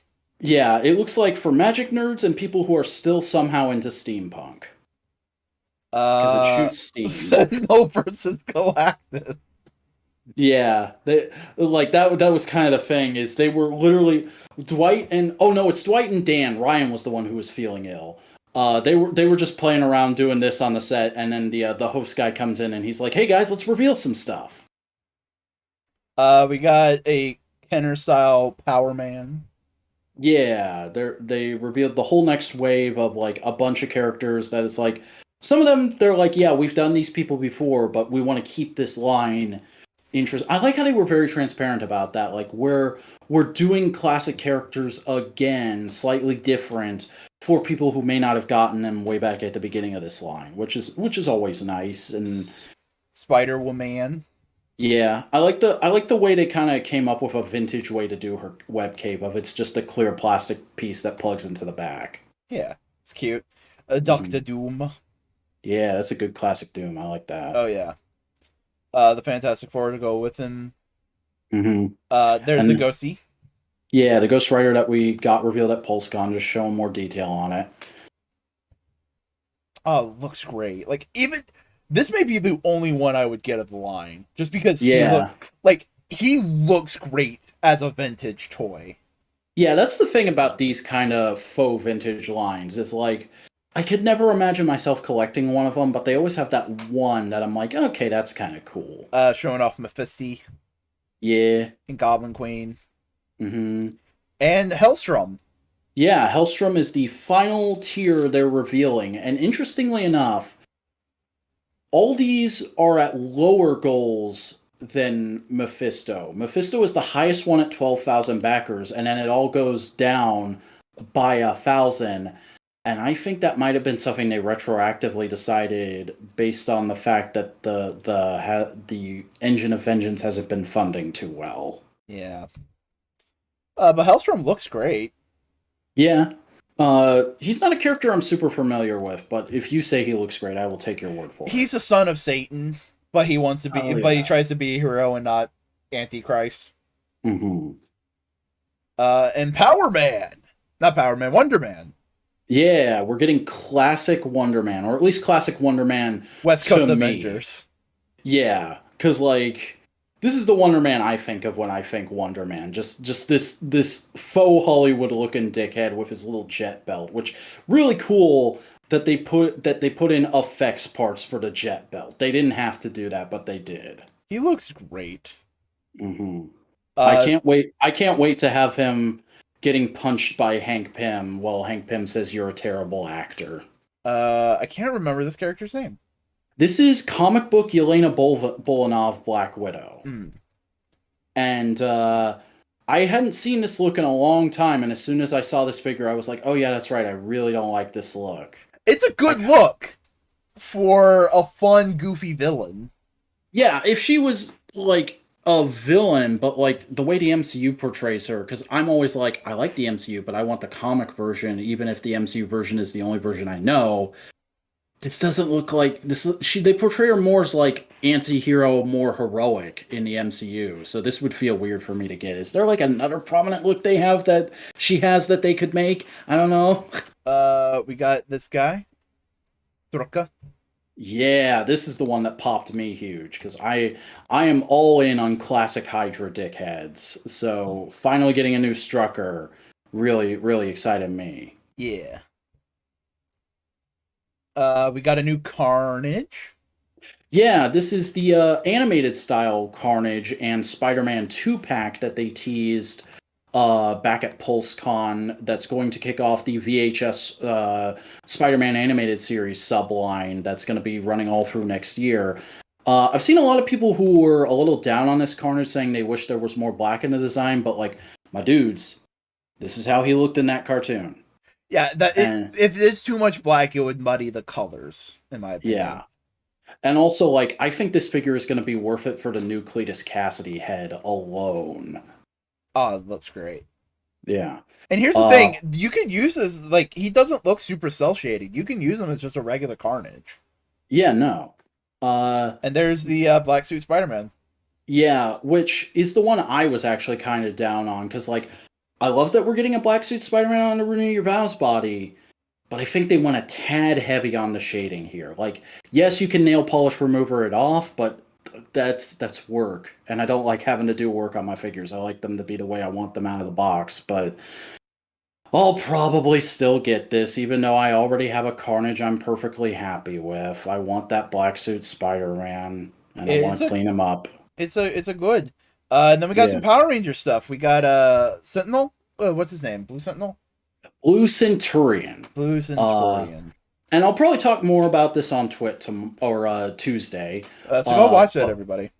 yeah, but I was really excited about this because we didn't hear about this at all. This wasn't leaked at all. Usually, Hasbro stuff gets leaked like a couple of weeks to a couple of months in advance. This is the first figure in the next deluxe wave. We thought the next deluxe wave was going to be a random MMPR monster that we didn't know who it was yet, and Wild Force Red with a motorcycle. This And they guy looks threw us amazing. yeah, he looks right out of the show. I am super happy with how he turned out. Like, I'm not even that much of a fan of the Blue Centurion, and I'm like, yeah, I gotta have it because this just looks like a fantastic action figure. And I also saw like some people going like, why is he a deluxe when he doesn't come with any like big extra piece? Well, for one thing, he comes with every accessory you could possibly want for him. He even comes with his freaking the evil pizzas were no match for a simple stoplight thing. Uh, He's also just a and, chunky boy. and he's a 100% original sculpt that they're probably not going to be able to reuse for anything. Like it makes sense that this is a deluxe. They're only gonna be able to do this once, maybe twice as a re-release of him in a different season. We got Justin Nemo Yeah, revealing a space Silver Ranger with a motorcycle. yeah. The first time, it's really funny the history of the In Space Silver figure because it was never properly revealed. It was a Walgreens exclusive that just happened to go up for pre-order during the last 1027 stream. And then finally, here's Justin Nimue being like, hey, they're putting out a new one. And this one comes with a motorcycle and has a better unmasked head. Also, look, I have the old one back here. And it's like, finally, Hasbro officially acknowledged that the old one happened. Also, finally, everybody can finally get it. And it's better than the last one. Because I like that they used a slightly duller shade of silver. I like that they gave us a new unmasked head that actually looks like him. And the motorcycle looks like fun. Was this an American original? The motorcycle might have been, but that character was in Mega Ranger. Okay, I did not know. Some Yeah. Cosmic Fury news because we got a new Ranger suit from Cosmic Fury. Look at that, he's blue. Yeah. People have been rather mixed on these costumes. I like them. Talking about the people who are coming back, the Legacy guys. Yeah, they are doing a MMPR 30th anniversary special. They've been very clear about that. This is not an episode of Cosmic Fury. This is a separate MMPR 30th anniversary special. And we already knew Walter Jones and oh god, I can't believe I'm blanking on his name right now. Billy. David Yost. Yes. We already knew Walter Jones and David Yost were coming back, but here they announced the entire rest of the returning cast, which is Steve Cardenas, Catherine Sutherland, Karen Ashley, Johnny Young Bosch, and a new character, Charlie something with a T. I forget what her last name was. And she is playing Min, who is Trini's daughter. No word yet on what the fate of Trini is, because obviously they can't have Trini come back because Tui Trang is sadly no longer with us and hasn't been for a very long time. But I think it's neat that they're introducing this character, and I'm interested to see what they do with her. And also, like, if you look at Johnny Young Bosch, he's got a very different, more uniform-esque outfit than a lot of the other characters, because this is literally the outfits they're going to be wearing in the special in this photo. And if you look at his chest, he's wearing a very familiar-looking badge. Yeah. I initially marked out and was like, yes, they're finally going to do the origin of SPD in mainline continuity. And that's entirely still possible because Bosch clarified it's not an SPD badge, it's an SPA badge. So this could be Space Patrol Alpha. Also, I just realized what the story could be. Go ahead. Trini's been passed away for a while, and and like her daughter discovers the Morpher and goes on a journey to learn what it is and what her mom was up to, and she meets all the Rangers and learns about the fact that she was a Ranger and how important Power Rangers are, you know? Yeah, she's like the eyes in character for the younger audience. That could work. Yeah. We got some Star Wars stuff. Look at all those old looking things. Yeah. Vintage. Look at they're tiny. Yeah, I do not care about the vintage line at all, but I think it's cool that they're doing Artillery. this guy in the vintage collection, because this is the Black Series one. We got some Andor people. Look at them. Yep, they certainly are. Oh no, that's Mando in the disguise. Oh yeah, that's Mando from the from the two. best episode of the show. From season Bill Burr 2, Electric Boogaloo. Yeah. Although people have pointed out, like, this is accurate for his costume, but this is the exact same body they gave us for Bill Burr, and Bill Burr's not supposed to have that red strap on his shoulder. So this could have been an excellent opportunity.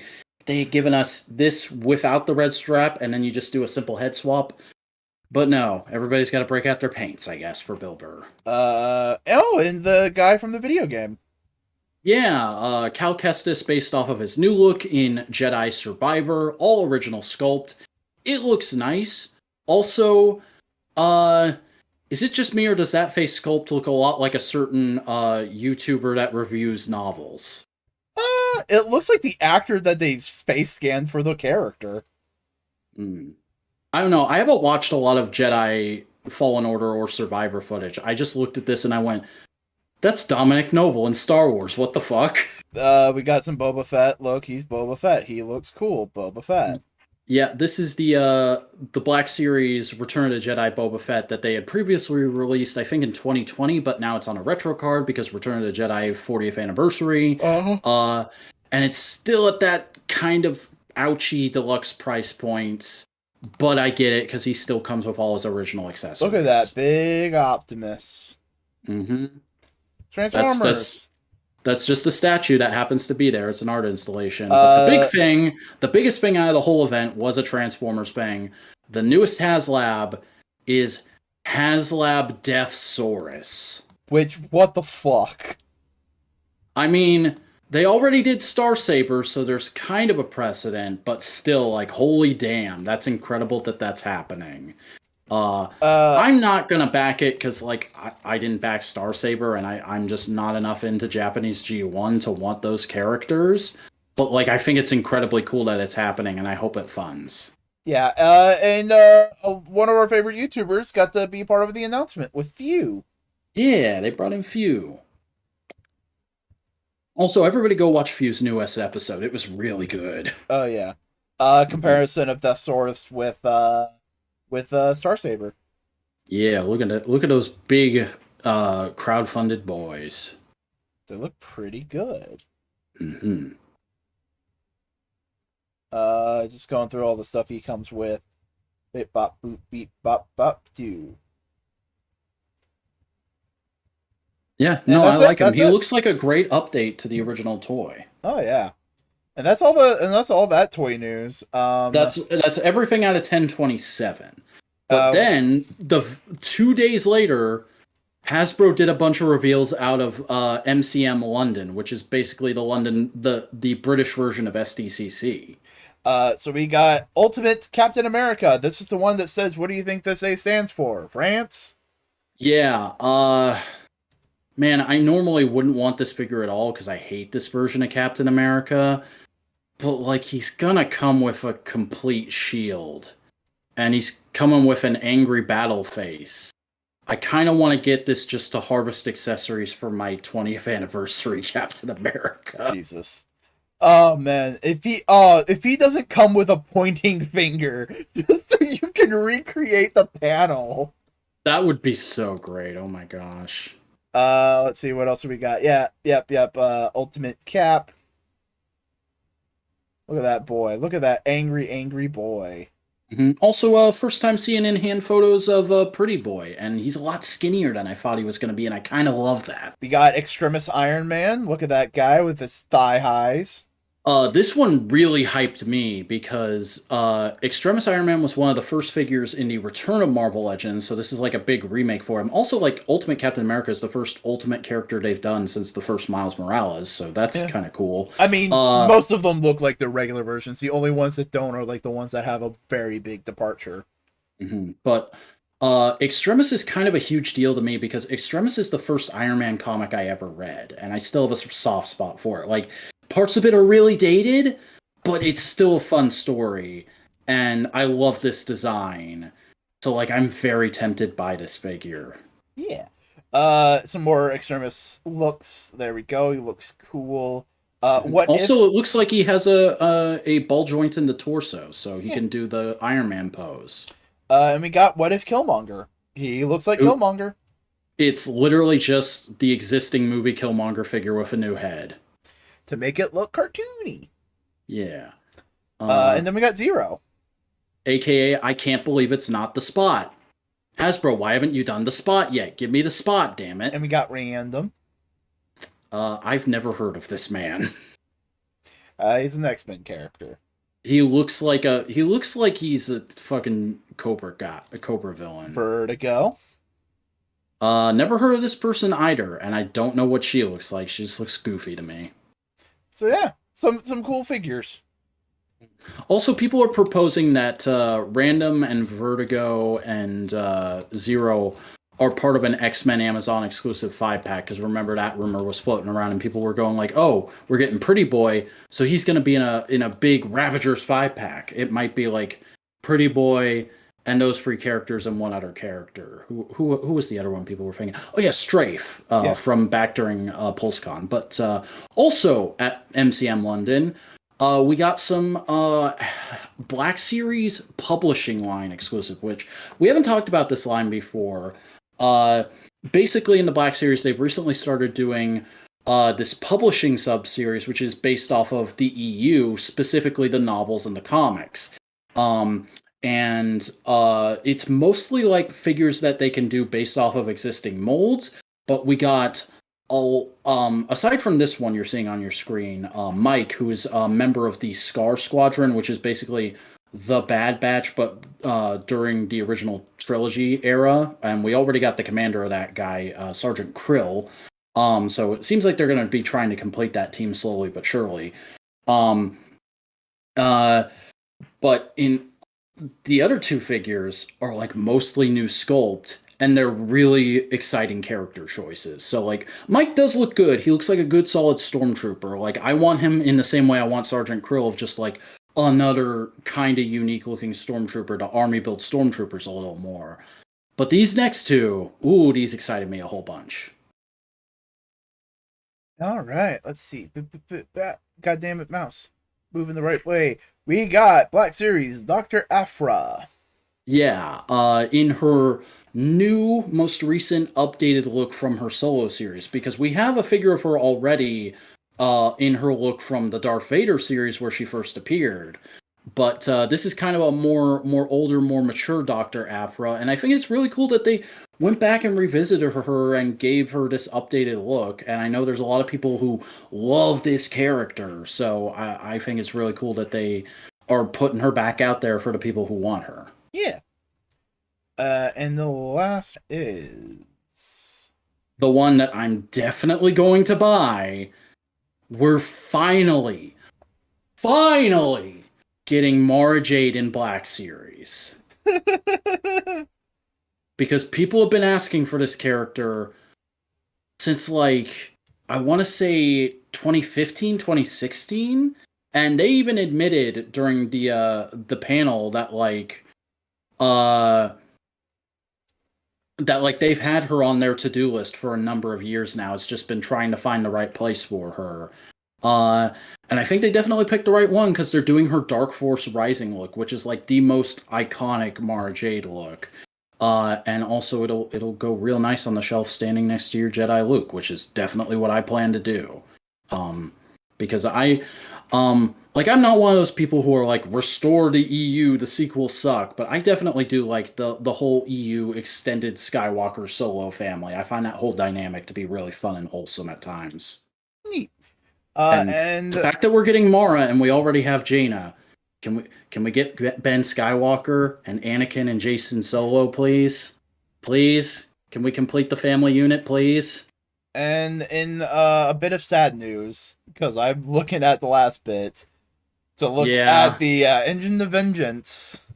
The Engine of Vengeance ends at midnight tomorrow, folks, and it has had a bit of an uptick today, but it needs 9,000 backers, and with 23 hours and 36 minutes left to go, it is at 4,848 backers, which is less than halfway there. Yeah.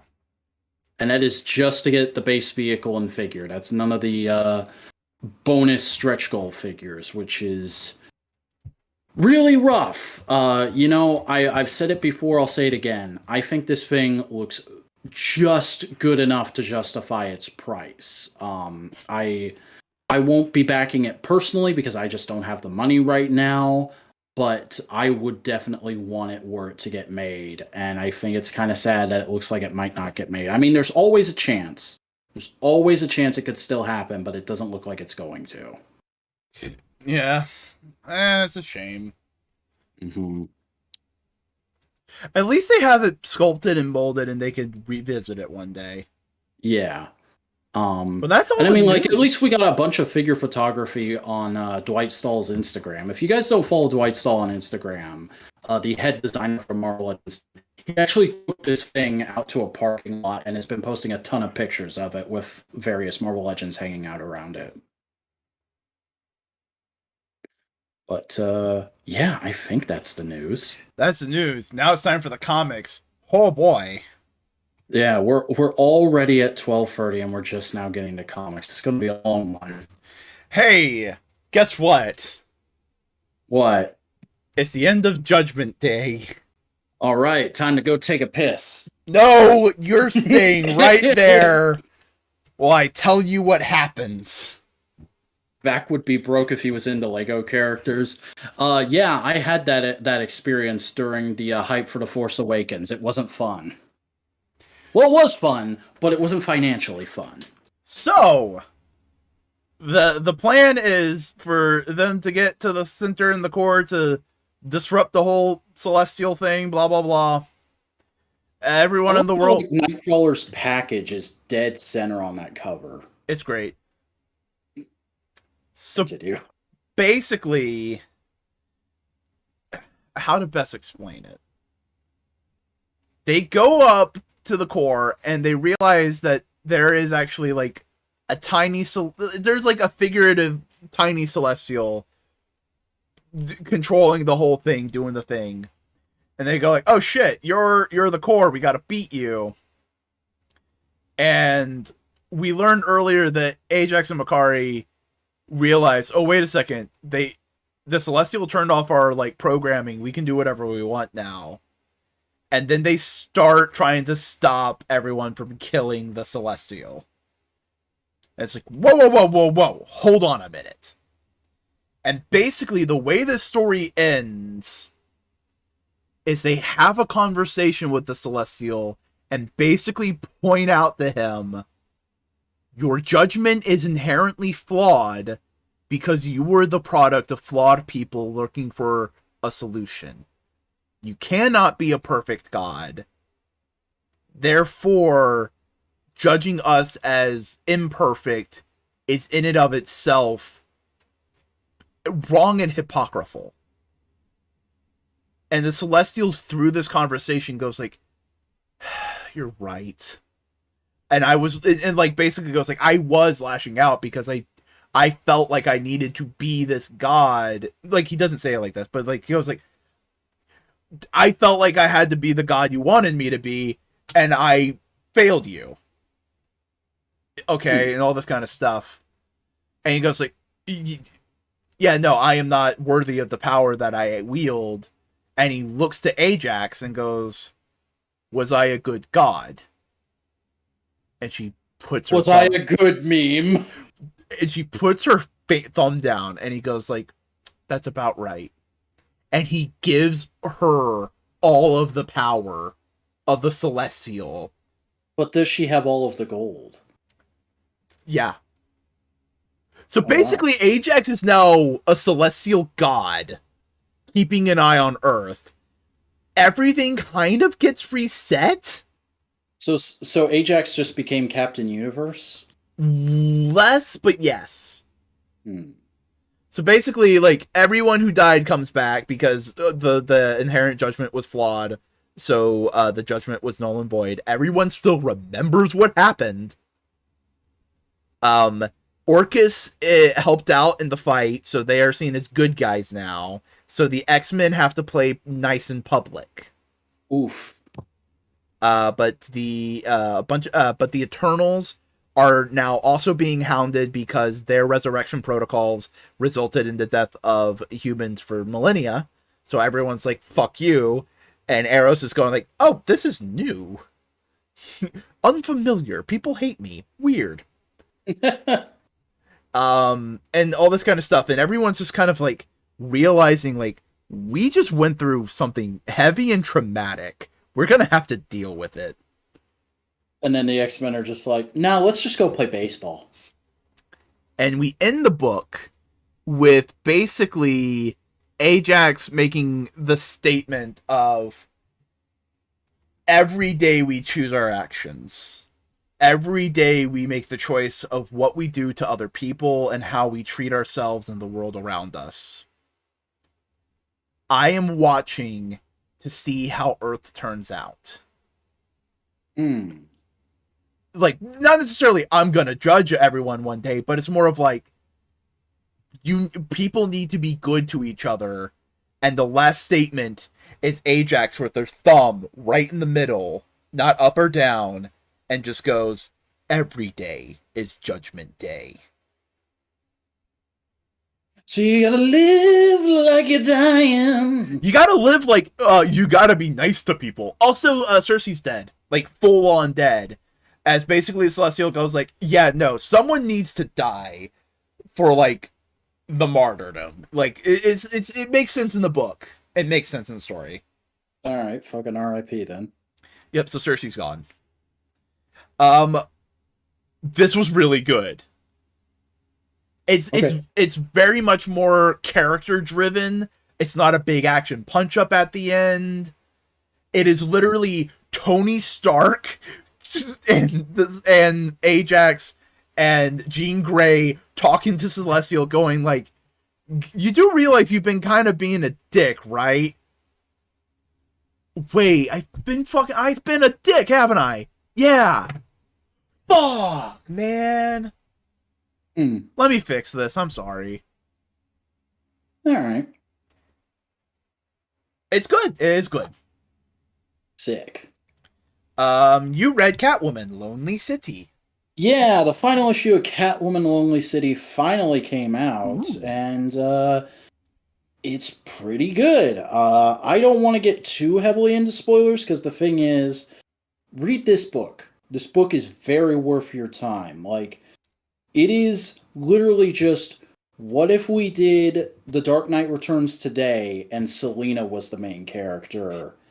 And it is completely written and drawn by the same person all the way through, and it feels like a very good take on Selina as a character and kind of a slightly grim future Gotham City that ends on a more hopeful note. And I very much enjoyed it and would very much recommend everybody check it out. And it's 4 double or triple sized issues, so it's basically, I think, we'll read like a maxi series. That's good. So you probably sit down and read this in an afternoon and have a very good time, and I would recommend everyone do that.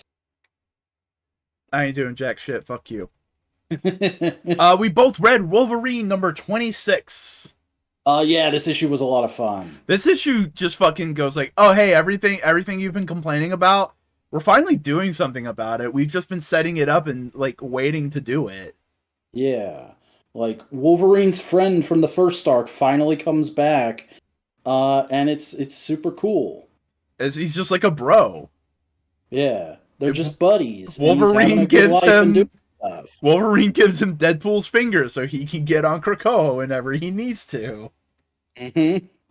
And it's just good times, and then we get into some roughness because fucking guy gets tricked into bringing Wolverine to like an underground mutant memorabilia auction place, and Wolverine gets repeatedly mutilated, and then Beast shows up because Beast is a dickhead right now. We also don't know what Beast's plan is because earlier in the issue, they're doing a danger room scenario, and Wolverine Mhm. goes like, "Why? Okay, what have they done to us? Why are we prepping for this?"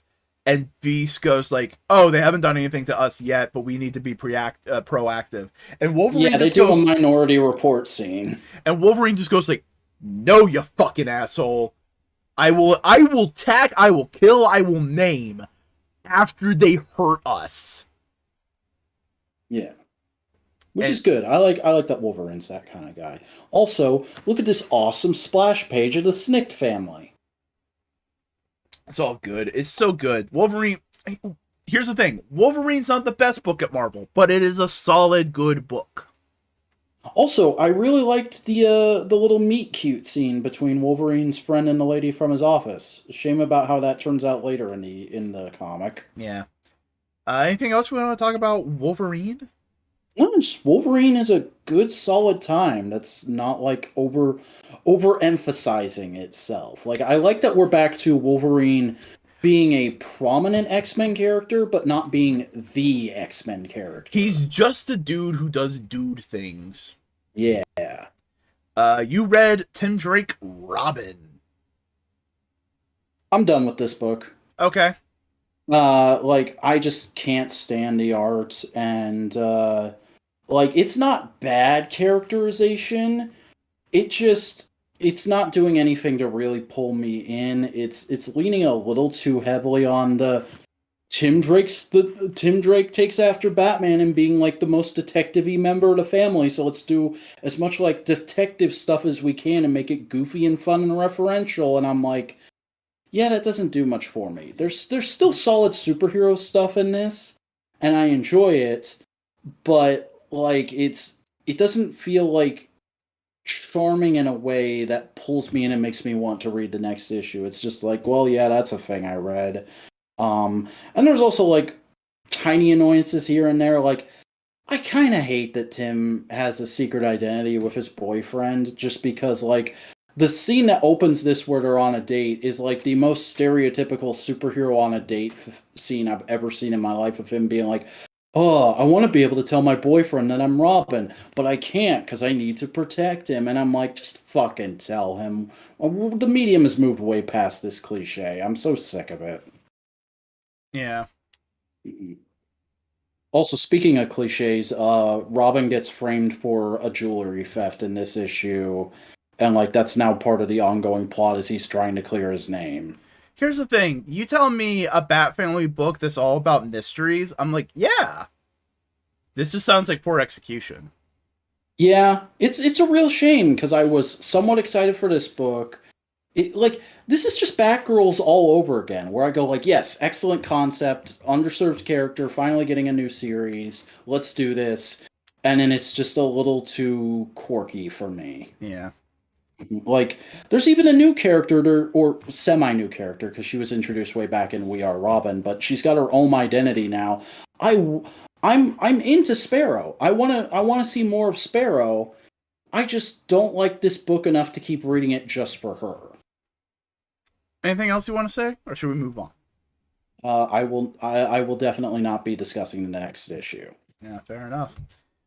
You read The Human Target, Book 8. All right, Human Target is back, baby. Baby. Let me see if I can find it real quick because My new phone has a weird way of bringing stuff up. Okay, here we go. So this issue, because every issue has highlighted a member of the Justice League International, is the issue with Rocket Red, and it's really interesting because Rocket Red shows up and just immediately starts beating the shit out of Christopher Chance because he's like, "Yo, me and Guy Gardner were supposed to hang out, and he never showed up." And then I started looking into what he was doing for like the week before then, and I saw he went to visit you, and then nobody saw him again. So I'm willing to bet you killed him. And it's like a whole issue of him trying to get Christopher Chance to confess, and Chance just being like, "You're an asshole, leave me alone." When we all know perfectly well that yes, Chance did kill Gardner. And then the end of the issue, like Chance gets knocked out, and then he wakes up and he's just in his bed, and Ice and Rocket Red are sitting there, and Ice is like, "It's okay, I explained everything. He knows that Guy went on a space mission, and it's okay, nothing happened, and he wants to apologize. Here, look, he bought you a genuine bottle of Russian vodka."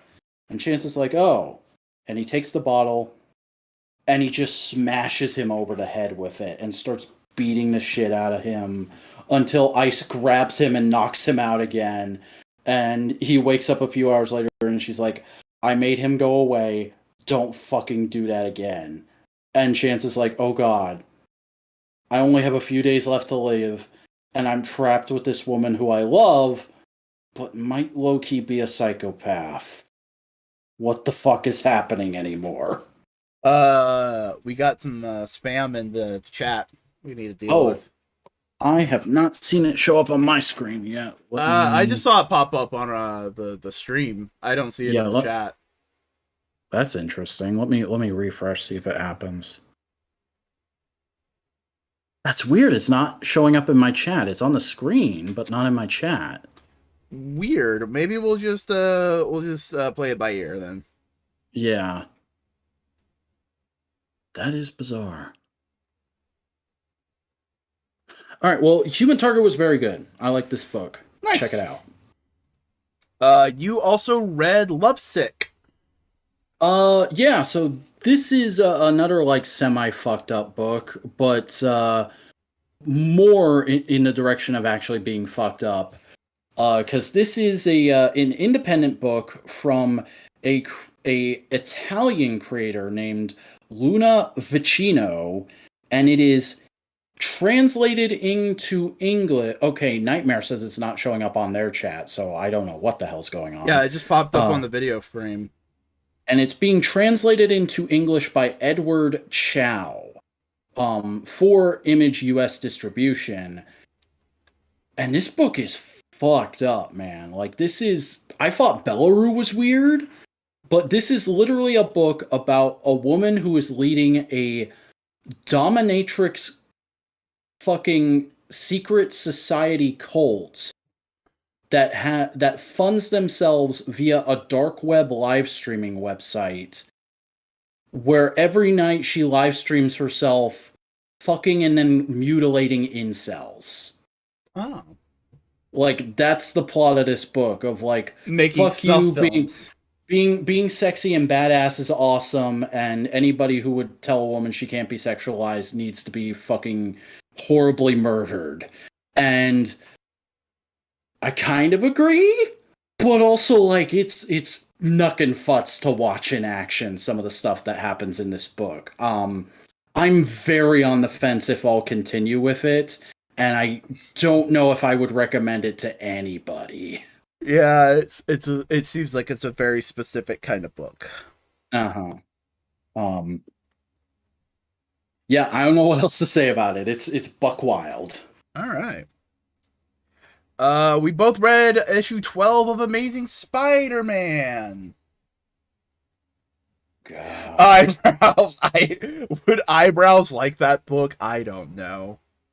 It's entirely possible. I'm sure fucking I'm terrible with names tonight. NSFW artist we had on the show. I think he'd like this book. Yeah. But Spider-Man number 12. You know, Spider-Man's in a weird place when you see there's a new issue of Spider-Man and you go, "Oh god damn it, I wasn't wanting to do that this week." There's a hobgoblin. Peter's trying to figure Who's out. the hobgoblin? They're both the hobgoblin. Fuck you. I thought that was a cute twist. I, I don't know if I dislike it. I was just like, oh, really? Okay. Um, Also, Norman is very insistent about, like, I'm done being the goblin. That's never going to happen again. I'm a good boy now. And then he immediately starts working on an Iron Man armor for himself. Yeah, here's the thing. He is saying it's for Spider-Man. Mm-hmm. But we all know, because we have solicitations for that book, that that's him. He's going to wear that thing. And that's going to be... It's going to be a thing. Do you think it's going to be the thing that turns him evil, or is it going to be the thing that lets him do the big self-sacrifice? If I had to pick, I'd say self-sacrifice, if only because it would mean we could be done and dusted with Norman for another little while. And it wouldn't be retreading anything. Also, like, just a general observation about comics fandom. Have you seen people posting in, like, the comics and Spider-Man subreddit about this book lately, going like, man, this art is really fucking weird. I don't know why they're putting it in the flagship title for Marvel, which fucking A, Spider-Man is not the flagship title, Fantastic Four is, and B, there's people out there who think John Romita Jr. makes bad arts. John Romita Jr. has very specifically stylized art that can look bad depending on the inker and the colorist. They got a good colorist and a good inker for this book. This is good John Romita Jr. art. Yeah, I guess it's just like perceptions of a younger audience, but like even me, who's like, I don't generally like the original Image Comics crowd's arts, I'm like, yeah, no, it's not exactly my style, but I can appreciate John Romita Jr. art. It is good shit. I think the biggest problem with John Romita Jr. is just like his faces look too tight. That's it. But honestly, the best thing about this book right now is the fact that Romita Jr. is drawing it. Yeah. I don't know. Weird. You got anything else to say about this? This arc feels like a good B plus. Not great, but it's solid. It's not the end of the world. Has the Hobgoblin always had fucking Loki horns on his glider? I just noticed that. I think so, yes. Also, I like that, I like how they're using the Goblin tech for Spider-Man. It doesn't feel overused. Like, oh, look at all this cool new thing Spider-Man has. It just feels like it's another tool in his belt. I can't wait to see it in Spider-Man PS5. Yeah. I read Moon Knight Annual. How was that? Werewolf by Night's there. Oh, sick. He kidnaps Mark Spector's daughter. Not quite as sick. Because, technically, Moon Knights can't have kids. Yet Mark was able to. Somehow. Okay? So, Werewolf by Night, Jack Russell's going like, dude, werewolves are basically the berserker shock troopers of Khonshu, and we're tired of it. We don't want to be angry anymore. We just want to live normal lives. And the way we gotta do this is we gotta turn your daughter into a werewolf. And Moon Knight goes, no. Man is dead ass like, let me bite your daughter. Let me bite your daughter. It'll be sick, bro. And Moon Knight goes, no. And basically Moon Knight's kid, like, they're arguing, they're about to fight. And then Moon Knight's daughter says, like, guys, can we just not... The time has already passed. You can't do it anymore. Your plan is foiled. Dad, can we just go get ice cream with Mom like a normal family? Yeah, let's go do that. Wait, who is the mom? Because I just realized I didn't even know Mark Spector had a daughter. Marlene. Who's Marlene again? Significant love interest for pretty much all of Moon Knight. It's just she's not the girl in the show, is she? No, but it's the same vibe of character. They have different names. Huh. Okay. The video always starts a low quality, but I have to make it a high man. That's weird. Uh, Must be like something in your internal YouTube settings. I've never had that. but basically, while they're off doing that, Marlene has a conversation with Reese, Moon Knight's vampire secretary, and she goes like, "What are you doing this?" And she just goes like, "I just think Moon Knight needs someone to fucking keep an eye on him." And she's like, "Yeah, yeah, true. Are you interested in him?" And she's like, "Oh God, no. I would never be interested in that disaster of a man." And it's also hinted heavily that Mark Spector and Marlene still love each other. It's just that they both agree they can't be together due to the fact that he's Moon Knight and it's very dangerous. Mm. Though they are moving back to America because they've been living in France. So basically, Mark's going to be able to see his family a little bit more often. So it's not like a Scott Lang situation where like Scott's ex-wife is constantly trying to dodge him and Cassie's like, "No, mom, I like dad." Yeah, no, it's very much more of like, Mark, you're Moon Knight. That is very dangerous for her. And he goes like, yeah, yeah, I know. She so wants to visit you. I'd like that. We'll figure it out. That's kind of the vibe. It's good. Good book. You read Reckless by Ed Brubaker. Yeah, so this was a thing I decided to do. Those of you who watch the show every week, which you definitely should, subscribe and ring the bell, will know last week I talked about wanting to read Mindset, which was an independent comic my friend Steve Baxey was talking up, and I couldn't find Mindset on our regular comic reading website that we use. So I was like, "Hey, can you recommend me something else that's indie and cool?" And he's like, "Have you checked out Reckless yet?" And I was like, "No, what's that again?" And he's like, "That's Ed Brubaker's baby. Ed Brubaker stopped doing comics for the big two to focus on this, and like it's doing gangbusters and people love it. And it's been like a new OGN every quarter. So there's already like 5 or 6 of these. Go read the first one and see if you like it." And I did, and I fucking love it. It's basically like a very noir-esque detective kind of thing set in LA. So it's that kind of sweltering sun noir. It's not like dark and gritty. And it's about a guy who was a former CIA agent during like the post-Vietnam era who left because he had a mission go wrong and then he was given a desk job, and during that desk job, and this is kind of semi spoilers for the first OGN, but there's so many of these and they're literally made so you can read them in any order you want. I'm just going to be reading them in publication order. uh Towards the end, he reveals to a certain character like the reason he left the CIA is because he was reading papers on global warming and he found out how fucked the earth was and that there's almost no way to reverse it at this point and that the government is pretty much ignoring it. And he's like, "Well, then why the fuck am I working for them then? I just wanted to help people, so I'm going to go into business for myself." And he took a big fat severance check and just kind of fucked off for a while.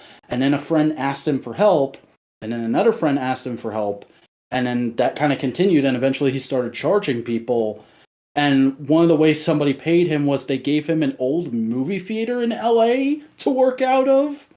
Um, and he's basically just been doing this kind of private detective thing ever since. And this first OGN is about somebody from his past, from when he was a CIA agent, coming back and asking for help, and like a big twisty turny mystery evolving out of that. And it's really fun and cool. This feels like that every once in a while you put on an old movie that everybody has told you is good and you just haven't gotten to, and you get totally engrossed in it and you don't even realize that it's been like 2 hours when you finish it. Like, this is really good, really solid stuff. Also reminded me a little bit of Angel in tone, just because it gets very introspective and it's about a private detective in LA. Hmm. So like, yeah, I would totally recommend checking this out, or any of, I assume all the other ones in the series are just as good, and I'm gonna try and read at least one a week until I catch up. Nice. Hell yeah. I read Stillwater, issue 2. All right, how'd that go?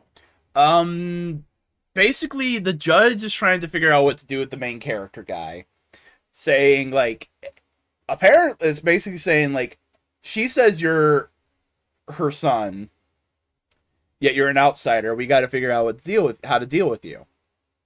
Mm. And we see a bunch of people in the town like talking about everything and figuring things out.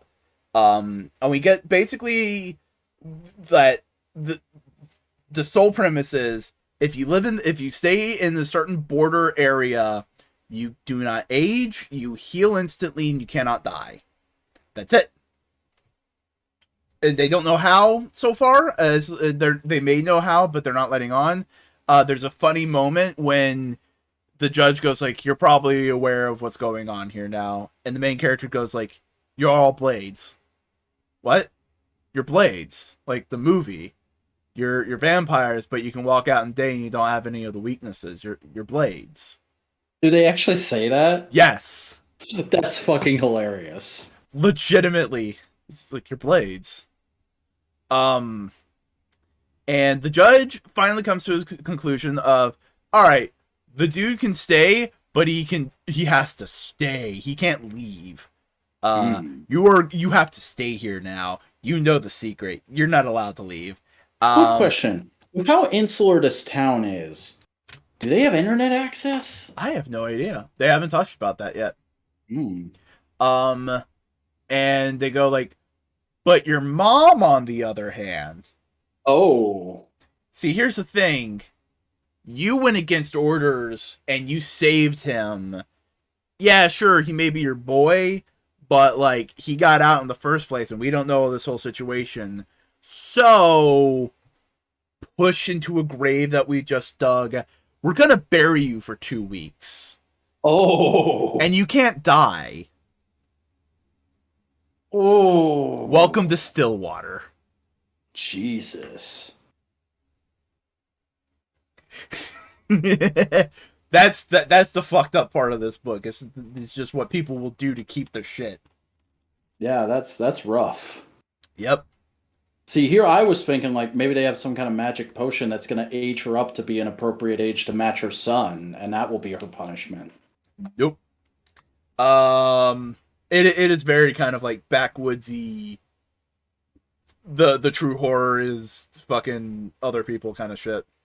Yeah. It's good book. It's good book.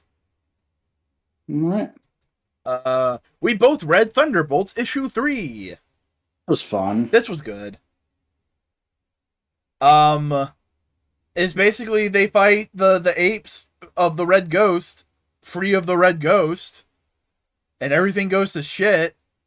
Yeah, a whole bunch of like, I guess like police politics in this issue with them interacting with the local New York cops and it being like who has authority here kind of a thing. Yeah. But there's also just elements of like, we are not a team. We are a bunch of publicity agents forced to work together. And Guts and Glory, the Cable kind of guy, just goes like, here's the thing. Y'all are both being asked. Monica, the thing is, Clint and Monica are fighting all throughout the issue. Because about, Clint like, is trying to get lead, orders. and he'll fuck up, and then Monica will just go like, you fucked up. Do this instead next time. And it's like, how does that help? And then Guts and Glory points that out. He's like, no. You're both being fuckheads. Get your shit together. And it's coming so far. I love Guts and Glory. He's a fun character. Yeah, I he's grown on me. Also, like then the last page where Clint is on the phone with somebody and you don't see who it is to the last panel. Is it just me or did you think that was Kate too? I didn't think it was Kate because it sounded too intimate. It sounded too much like an ex-girlfriend. Okay. To me. Yeah, but no, it's fucking Mockingbird, and like that'll be fun to have Mockingbird come in and have another woman tell Clint that he's an idiot. Here's the thing. Can we just have the Super Apes without the Red Ghost from now on? Because goddamn, this was the best thing with the Super Apes. I mean, they're basically just fucking Gorilla Grodd and his boys is what they were in this book, but that worked fine. Yeah, I mean, it's literally just a bunch of Russian-speaking monkeys going, fuck you, capitalism. Yeah, The fucking image that was just boingorider.png. It's great. But also, it gets rid of the weird thing with like the red ghost because now it's just like, yeah, Marvel just has like a team of 4 weirdly superhuman apes. How about that? I read Venom number 12. How was that? It's very much a Dylan issue of All Dylan right. going through the mindscape, dealing with like problems and everything. He confronts aspects of like Eddie Brock and all that kind of stuff, and then he gets like a cool Venom suit and he's trying to go through, and the Venom symbiote's basically going like, "Here's the thing, dude.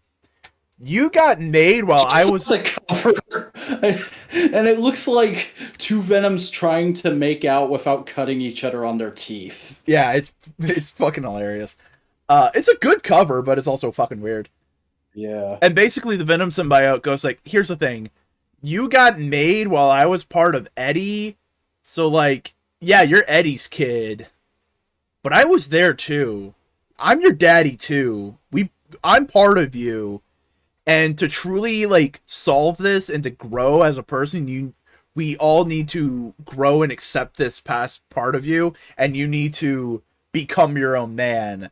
So he accepts that he is part symbiote. He goes like, "Yeah, I am part symbiote," and he becomes Codex, which was the evil alternate universe version of him from fucking Kate's run. But now he's a good guy. Yeah, that's cool. All the while, Eddie's still fucking trying to deal with all the time travel nonsense. So, oh man, this is gonna be fun. They are really turning Venom into his own weird cosmic bullshit of lore. They've kind of been doing it, but that is cemented. Venom's his own thing now. Good for him. You read Action Comics 1048. Yeah, Action Comics be popping off, boys. Look at that Superman looking like he's about to poop. So this issue is just kind of like opens with slow advancement of the plot because the first scene is Lex showing back up to the prison and being like, "Hey Metallo, how you liking your new body that I gave you?" And Metallo being like, "Fuck off. I still don't want anything to do with you. Whatever you're planning, it's gonna fuck up and you're gonna be in the cell next to me by next week." And Lex loses it for a second and then he goes like, "Oh yeah, that's right. You have a sister. Be a shame if something happened to her." And then he leaves, and it's like, oh, we're going there, okay. Meanwhile, Lois has taken the twins to the Metropolis Zoo to kind of like ingratiate them to Earth culture a little more. And to help her with that, Bibbo shows up. We have Bibbo in this issue being like, "Hey kids, you friends of Superman? Superman's my best friend. You're my friends too now. Hey, look at these cool animals." And they're like, what is that? Why is it in a cage?" "Well, it's dangerous, but it's cool and people want to be able to see it up close." "But it's a fearsome beast. Shouldn't it be out hunting?" It's and then the fucking new gods show up. Like full on. Oh, and it's not just like the new gods or people from Apocalypse. It is Orion and Calabac and Metron. And Superman comes in after a second to be like, "Hey, why are you fucking with my kids?" And Orion is like, "You did a thing during the War World arc to get special powers. We detected those special powers here. We thought it was you, but now we know it's that boy because Superman used those powers during the arc to bring the boy back to life after Mongol had killed him." And they're like, "Because you gave the boy those powers, he's technically a new god now. He's one of us. He has to come live on New Genesis." And in one of the coolest moments in Superman comics in a long time, I gotta say, we just get a panel where Superman flashes back to John being taken by Jor-El. And remember how that went. So the next panel is flashes back to him and just close up on his eyes over my dead body. And so we get a big punch up between Superman and the New Gods kicking off. And then meanwhile, in the backup, Kara is teaching Thal how to fly, and they're also kind of looking for the villains that escaped from Warworld, and they know are on Earth now. So it's like Thal learns how to fly. She learns how to use her X-ray vision. She learns how to use her superhero hearing as like a way of teaching her how to look for threats. Well, also there's some cool introspective dialogue about like Metropolis looks like a wonder. Is this what Krypton looked like? And Kara's like, sorta. I mean, like, this city could look like Krypton in another 1,000 years, but it's still not quite there. And I thought that was interesting to get that bit of perspective from Kara. And then like at she the feels end, like she's living in the medieval ages. yeah, because that has always been a thing that's just been there with Kara, but we don't touch on super hard. So it was nice to see that somebody remembered that. And then they find the Warworld baddies, and they've been genetically engineering a big fucking devil monster that Falaw and Kara are gonna have to fight in the next issue. Ah. Yeah. So yeah, really good fucking action comics. I have been loving this series since the Philip Kennedy Johnson run kicked off, and it has not missed. Question: are they already in the Super Family stuff, or That kicks off in January. okay? So there's So still a like little bit. next issue is going to be wrapping up this sort of arc, and will lead into that. Okay. So I read Above Snakes issue 2. I don't remember anything about this. What's It's going a on in western. this? It's a guy seeking revenge Oh on who killed his wife. yes. Okay. And he's in a bar. He's playing poker with the Ghost Vulture. Nice. And another one of the revenge crew that like just hang around and are searching for revenge. They go to the same haunts. Basically grabs his hat off his head and starts overtly flirting with them. It's basically like, what do I got to do to get you out alone? Do I have to just ask you out on a date? And it's really cute. And it's very much kind of like I am looking for an ounce of happiness in this world. Would you care to indulge me? Because I think you're cool. Way. And The male experience summarized. so they go have like a little picnic in the stars. They talk about their life and their experiences. They share a tender kiss. And then they hear a voice, and it's the person who she's been looking for. Who killed her dad. Ooh. Okay, so she goes and confronts him, and the guy goes like, "Why the fuck you angry at me? Your dad was gonna sell you to us." Basically, like, your dad was a piece of shit. You shouldn't be seeking revenge for him. But then the dude shoots his gun, gets his dick again. Okay. He's lying on the ground. She has the gun trained on his head, and she just talks to him and goes like, "I don't think I can." And he goes like, "It's okay." She grabs her hand and pulls the trigger for her. Oof. I can. And then it's an internal monologue of the guy going like, "I don't know what I'd be able to say to my wife who's dead now, but it's not fair to her that I get to be happy while the people who killed her are still out there. So I am not going to indulge in this bit of happiness. I am going to walk into the sunset till every one of them is dead." Dang. That is some hardcore shit right there. Yeah. All the while, so the person who's been in control of the gang is a dude who's been giving out basically drugs. And he introduces the book every issue so far. He's introduced the book. And he's talking like he knows what's been going on with the dude, and that he's been leading the dude astray. And the Vulture was the one who said, hey, take her up on her offer. Go out on a date. And now I'm thinking, is the Vulture the dude that he's looking for? Like, in some weird way? I don't know. It's a good fucking Western. It's good art. So if you guys want a Western above Snakes, good. Yeah. We both read New Mutants, issue 31. I wouldn't call this issue bad, but it was a bit of a dud for me just because, like, I don't dislike any of these characters. I'm just not super into them. So the fact that it was focusing on them, it's like, okay, this is good. This is solid. I'm sure this is making somebody very happy, but I'm just kind of along for the ride right now. I think Cerebellum was a good through line throughout the book.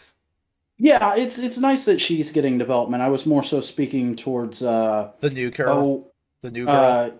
Yeah. What's her name? Her name's got to be in here somewhere. I can't remember, but she has the power to like switch circumstances. Escapade. She's a fun character, at least. Yeah.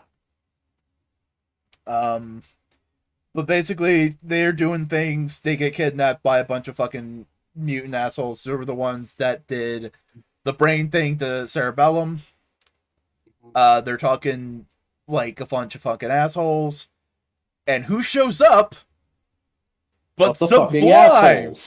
But Sublime! Mm-hmm. Do you know who Sublime is? Kind of. A sentient bacteria that makes people racist against mutants. Oh, sick. It's a Barry Morrison creation. Mm-hmm. So yeah. Also I like how during this whole field trip, Wolfsbane is being like the motherly teacher character. Like that's simultaneously very in character for her, and like, gosh, look how far we've come. The only thing I greatly dislike is all of the weirdos are talking as if they didn't get through to the adults, and that Honey Badger's not with them. Yeah. Isn't she in like one of the early scenes? She's in the book, but she's not hanging out with Cosmer and like all the others. Maybe she's doing something with the Snikt family that week. Yeah. Yeah, she's in this one panel in the classroom. That's why I thought she was in the book. Yeah. But it just feels weird that, like, she's not, like, I don't know. Mm. There's a part of me that dislikes it. Yeah, that's odd. Overall, I think this is good. It's going to be interesting. It'll all depend on what they do next. Yeah. We both read Vanish issue 2. This book fucks. Like, I gotta, like, the 9/11 thing was maybe a bit much, but I also think it's very in keeping with the book's tone. Oh, yeah. And I just love how, like, this guy goes to his old friend for help, and he's like, dude, I'm a shithead. Go to your wife for help. And then, like, because last issue, I assumed they were, like, in a marriage where all the love was gone, and they were just staying together for the sake of staying together, because of the way that one scene that showed them both together was played. I think it's much more of, like, she loved him, he was on a downward spiral, and she didn't know what to do. Yeah, and he was feeling like, I'm a piece of shit and I don't deserve her. Because I love how in this, he goes to her and it's just instantly like, oh god, I'm so glad you're okay. And you're being a fucking idiot, let me help. Like, you instantly get their relationship and you, like, care for them as a couple by the end of that scene, which is not something a lot of writers are capable of doing. So hats off to Cates for pulling that off. Oh yeah, it's great. Also, the dude he beat up didn't die. He goes back to his superhero friends and goes like, guys, he's still around. We're fucked. We're fucked. Mm-hmm. Also, I love how ridiculously 90s image the rest of the team looks. Oh, it's great. There's a dude who's literally just Bad Rock.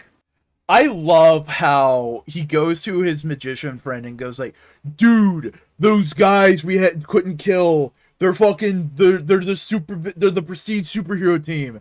And he goes like, "Yeah, dude, all the superheroes are refugees from our fucking Forgot. dimension." That's such a cool bit of world building. I fucking love that. It's so good, but also ah, Ale makes so, That that means there's other superhero teams we can encounter in this book. oh man. I like the magician friend, and I hope he comes back and it's like a cool friend. Yeah, like have him show up like once every few issues to help out with something. Because I fucking love asshole Chris Angel. Um, good book though. Yeah, this book is an instant win, I think. You read Detective Comics? Yeah, so Detective Comics is still plodding along as the sleeper hit, as I described it earlier in the show. Uh, Batman immediately goes to the docks and starts fighting some of the royal family goons, and kind of gets his ass handed to him. He gets pulled underwater, and then fucking Barbatos tries to grab his ass, and he swims away, and then like almost drowns, but breaks the surface just in time for fucking Gordon to show up and save his ass. And remember how I was talking about, like, yeah, last week I was saying, like, yeah, Montoya is the commissioner now. I don't know how that happened. I still don't know how that happened, but Montoya is in this book for a minute. And then Gordon shows up. Gordon and Bullock are running a private detective agency right now. That's kind of fucking fantastic. Yeah, I kind of love that. Especially because Gordon takes him to the office, and like there's another guy who may have already showed up in the book. I didn't remember him. Who's with Gordon, and they're like, "All right, we got to get his costume off and bandage him up. Turn out the lights." What? How are we gonna do that in the dark? I don't care. We're not gonna look at his face, but we got to take off the cowl to bandage him up. So turn out the lights. It's like, man, Gordon, you are a ridiculously good guy. Does Gordon know he's Bruce Wayne? I don't think so. Not currently. Come on, Bats. I've always been somebody who subscribes to the headcanon of like, no, Gordon knows. Like he has a pretty solid concrete theory. He's just never gonna confirm it, because then that would mean he would have to arrest Batman because he's a good cop. But now he's not a cop. Hmm. Yeah, I don't know. Because also, I just like the idea of Bruce Wayne trusting Gordon. Yeah. Meanwhile, the guy from the royal family who showed up goes and fucking buys Arkham Asylum from the current owner, and by buys it, I mean he goes, yeah, no, I have a deed that way predates you that says I own this land, but I know there's going to be a legal battle, so here's quadruple of what you would have gotten if we had a legal battle and went to a settlement. Get the fuck out. And it's like, oh Jesus, this guy's got uber money. And then the emissary of the royal family tries to fucking escape. Or no, the Al Ghul assassin who was sent to kill the royal family when they arrived in Gotham tries to get safe passage out. And then he goes to Two-Face, and we find out, yeah, no, Two-Face is in with the royal family now, and he just feeds this guy to, like, a freaky vampire man who works for the royal family. So, shit's getting crazy in Detective Comics, and I'm super here for it. Nice. We both read Exterminators issue 2. I think this is my favorite book going at the moment.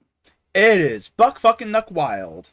And, like, I haven't read a lot of what Leah Williams has done in the past, but I love her sensibilities just based off of this book, to the point where she is immediately leapfrogged over every female writer in comics right now to be like, yeah, no, if they do a new Supergirl solo book, I want her on it.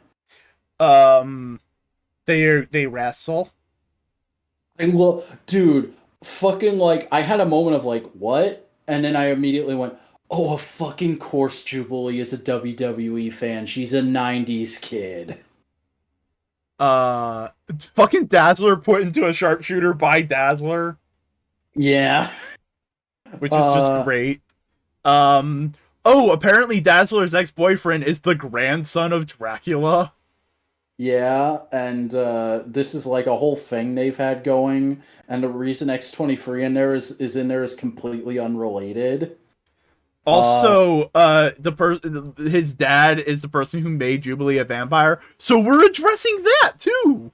Nice. Also, I love the scene where like they pop up the maze walls and it cuts it cuts Wolverine's arm off, and fucking Dazzler is immediately trying to patch her up, and she's like, "What? It's gonna grow back." And she's like, "Yeah, but you'll bleed out, you idiot." This is just such a nice little goofy moment playing with the characters. And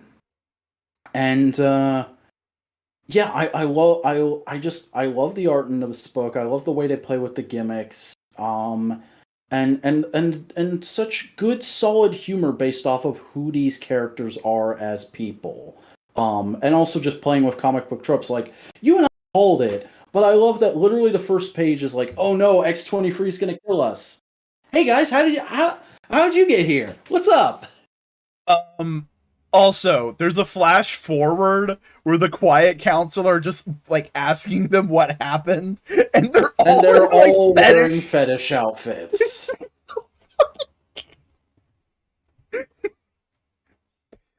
You know what this book is? This book is X-Men: The Hangover. Yeah. But also just like, because after I read this issue, I was like, okay, I gotta know more about Leah Williams.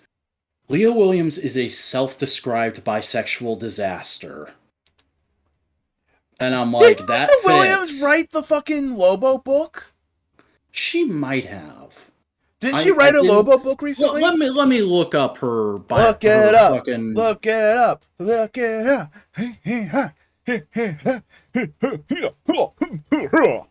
All right, so do Johnny Bravo noises into your ear. Where the fuck is her? Does she not have a Goodreads page? I'll just do Johnny Bravo ASMR. Pretty mama. All right, Johnny Bravo. So, okay, getting it up now. She wrote X Factor in 2020. Okay. Oh, that's the X Factor. That's the X Factor book I really loved. Yeah. She co-wrote The Trial of Magneto. She wrote Gwenpool Strikes Back. She wrote The Amazing Mary Jane. War of the Realms Giant Man, which is a book I really enjoyed. She wrote fucking Barbarella meets Deja Forez? I didn't know that was a thing. Okay. And it looks like the first thing she ever wrote was a independent book called Chastity. Okay. Yeah. Either way, like she's relatively new, but everything she's done that we've read has either been bangers or like she's. I haven't read The Amazing Mary Jane, but everybody told me that book was really good. By the way, Exterminators is fun, goofy goof fun. Mm-hmm. Check it out. We both read Strange. This issue fucks. This issue fucks, and this issue also wants to fuck. Like, this issue made me so goddamn happy, because, like, they very easily could have been, it's gonna be another 3 to 5 issues of trying to get Strange to admit that he's the Harvest Man and come home. And no, this whole issue is just fucking Clea going on a diatribe of, no, fuck this, you're my husband, you're gonna come home, you're gonna hug your manservant, you're gonna walk your dog, and then you're gonna get in your bed and you're gonna fuck me. And we're gonna be a family again, damn it. Clea, I am literally an agent of death. If I do any of that, I will kill you. I don't care. Tell her you're doing reconnaissance. No, and he fucking goes, yes, dear, and follows her back like a good man. But it's literally just her going like, you are a dumbass, let me help you. Hmm. But I was I didn't want you to feel bad because we can't touch because I'm dead right now and I need to solve the problem so I can come to life. Yeah, that's what I've been trying to do. Let me help you. yeah, we're gonna solve it together, and like, oh man, that just impressed me so much that they were willing to do that instead of fucking dragging it out for way longer than it needed to be. Um Also, Doctor Strange with full gray hair. Nice. Yeah, it works. And like I'm kind of excited by the possibility because I think that's where this run is headed, is setting up the status quo of no, Clea and Steven being a married couple that live together again, so that we can fucking make some stories for the MCU to adapt. Yeah. Because boy, they're not gonna do any of the master student ones. Nope.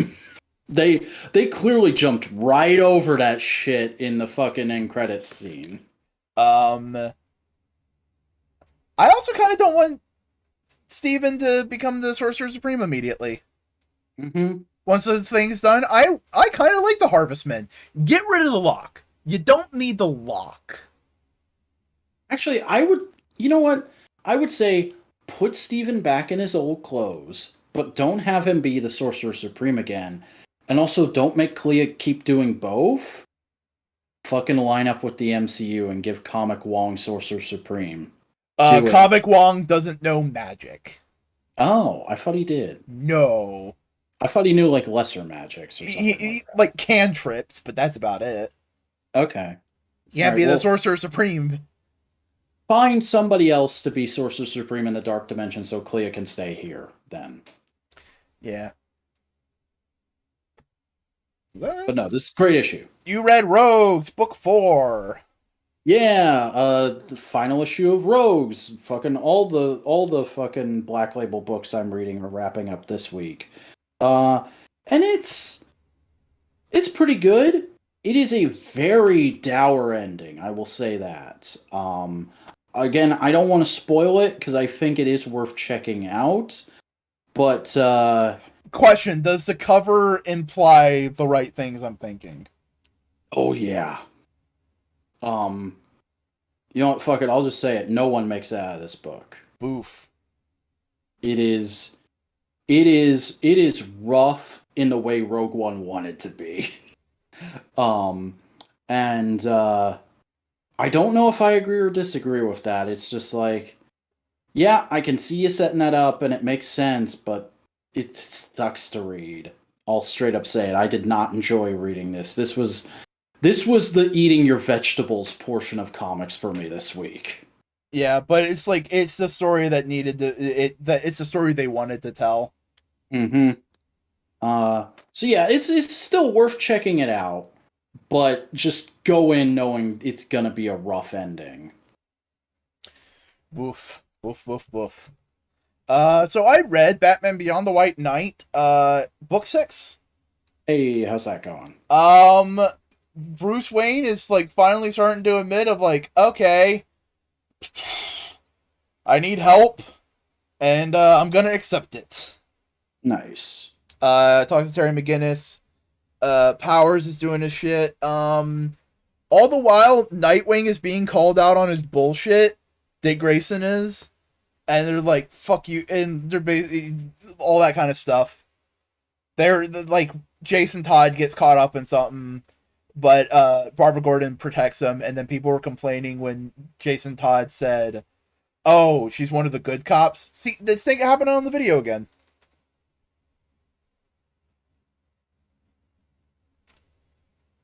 It's happening on the. It is not showing up for me just yet. Check the video for a second because it's spamming.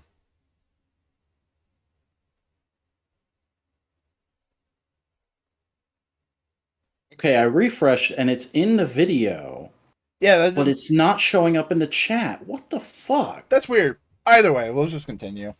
Yeah, don't fucking pay attention to that account, people. Also, Bruce Wayne and Harley Quinn have a full conversation about what happened. And Harley basically goes like, "Hey, Bruce, I do care about you. I do love you." And he's like, "God damn it, yeah, same." but I also we gotta deal with all this shit. We gotta save your daughter and do all this stuff. And it's like, okay, cool. They're setting it up for it's the ultimate. It's coming to a close.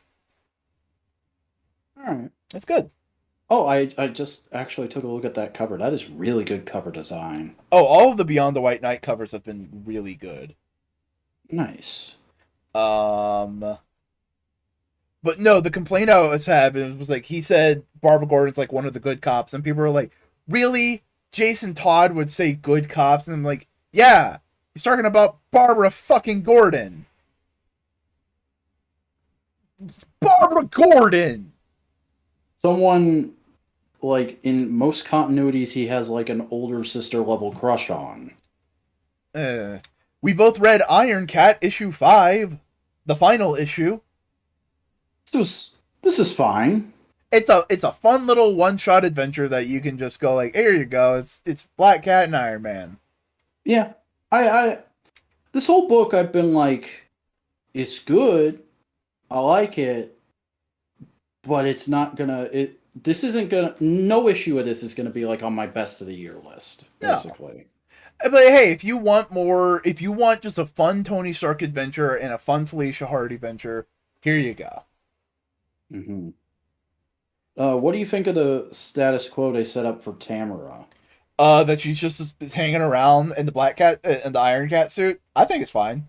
Yeah, it's a good suit. Why not turn it reappear in Mary Jane and Black Cat? It's a good suit, so why not use it for a new character? Yeah, this is just another villain that's out there floating around now. She'll probably get a Marvel Legends within a year. Yeah. Yeah.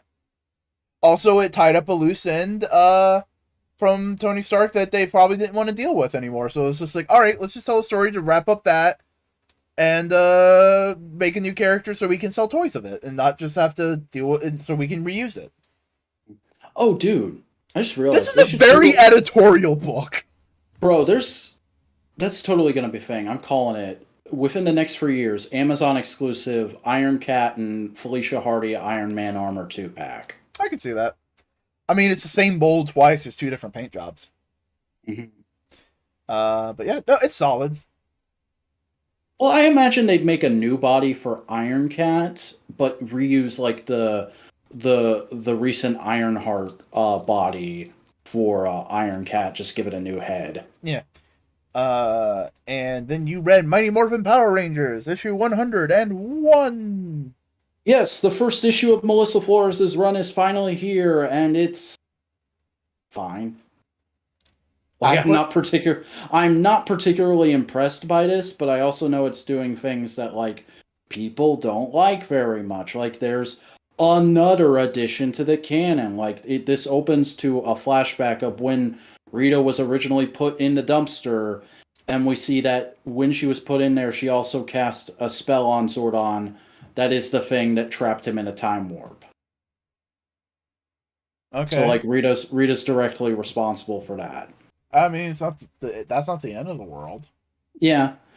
But I'm just speaking to Buster will be annoyed by that because Buster hates little superfluous additions to the canon like that. That's how you just build continuity. Yeah. But also there's a fun training sequence of the Rangers playing paintball, and potentially Matt and Aisha are gonna become a thing. All right. I'm kind of into that. All right.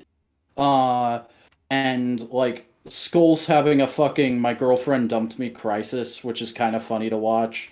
And then the Rangers get the alert that, hey, the moon is fucking visible again. We should go figure out what's going on up there. So they go, and then they fucking see Goldar being chased by a stampede of putties and going, "Rangers, help me!" And it's like, what? What is happening? So they save him, and then he's like, you have to go into the palace, you have to save him from... And then they just knock him out, because they're like, we don't want to deal with Goldar right now. So they go in the palace, they split up, Aisha and Rocky go for the throne room, and Finster is there, and he's made the throne into a fucking monster. Huh. Yeah, it's fun. Original design that actually looks like it could be a Toku suit. I approve of that. And then Matt, Tommy, and Kim go into the catacombs to try and find where Zed has gone, and they see Zed's gotten the shit beat out of him. And in a fucking literally stepping on him mommy is Rita with new powers. All right, fine, whatever. Yeah. I am okay with this. We knew these changes were coming for the most part.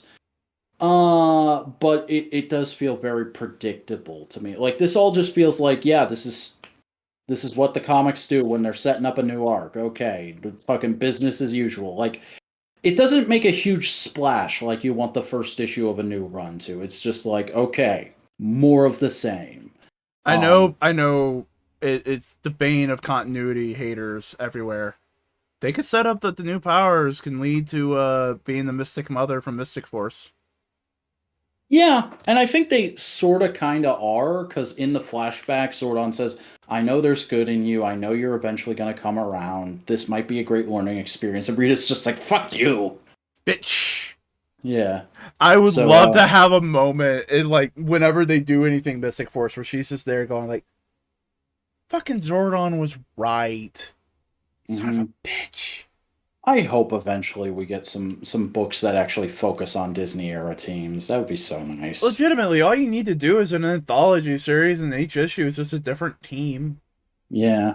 And it's just like a one-shot adventure.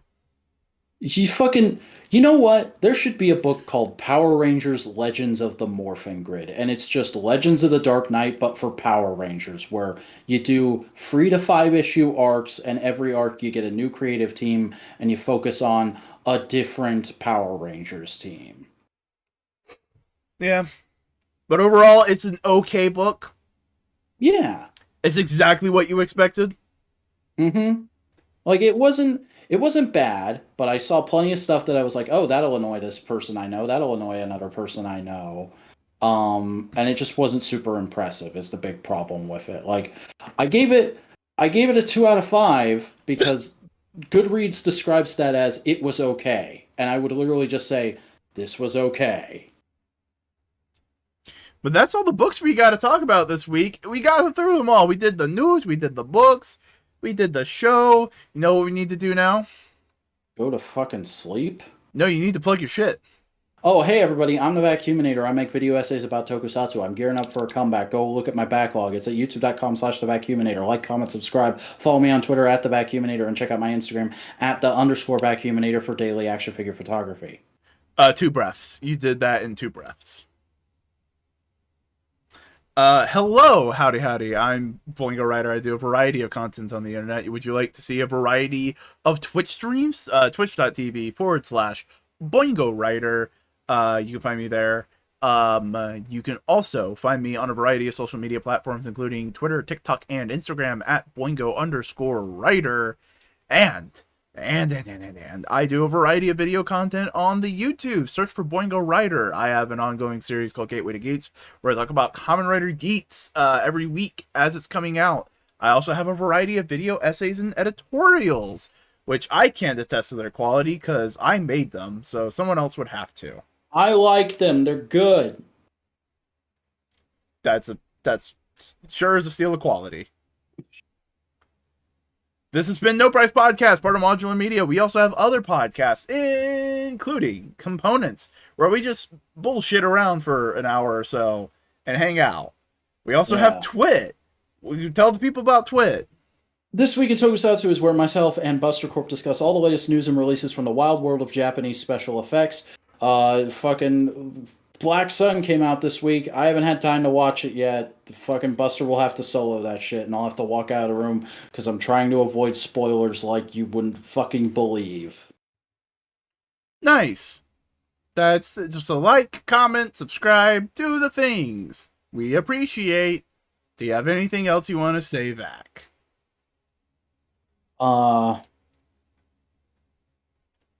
Zaslav literally went, yes,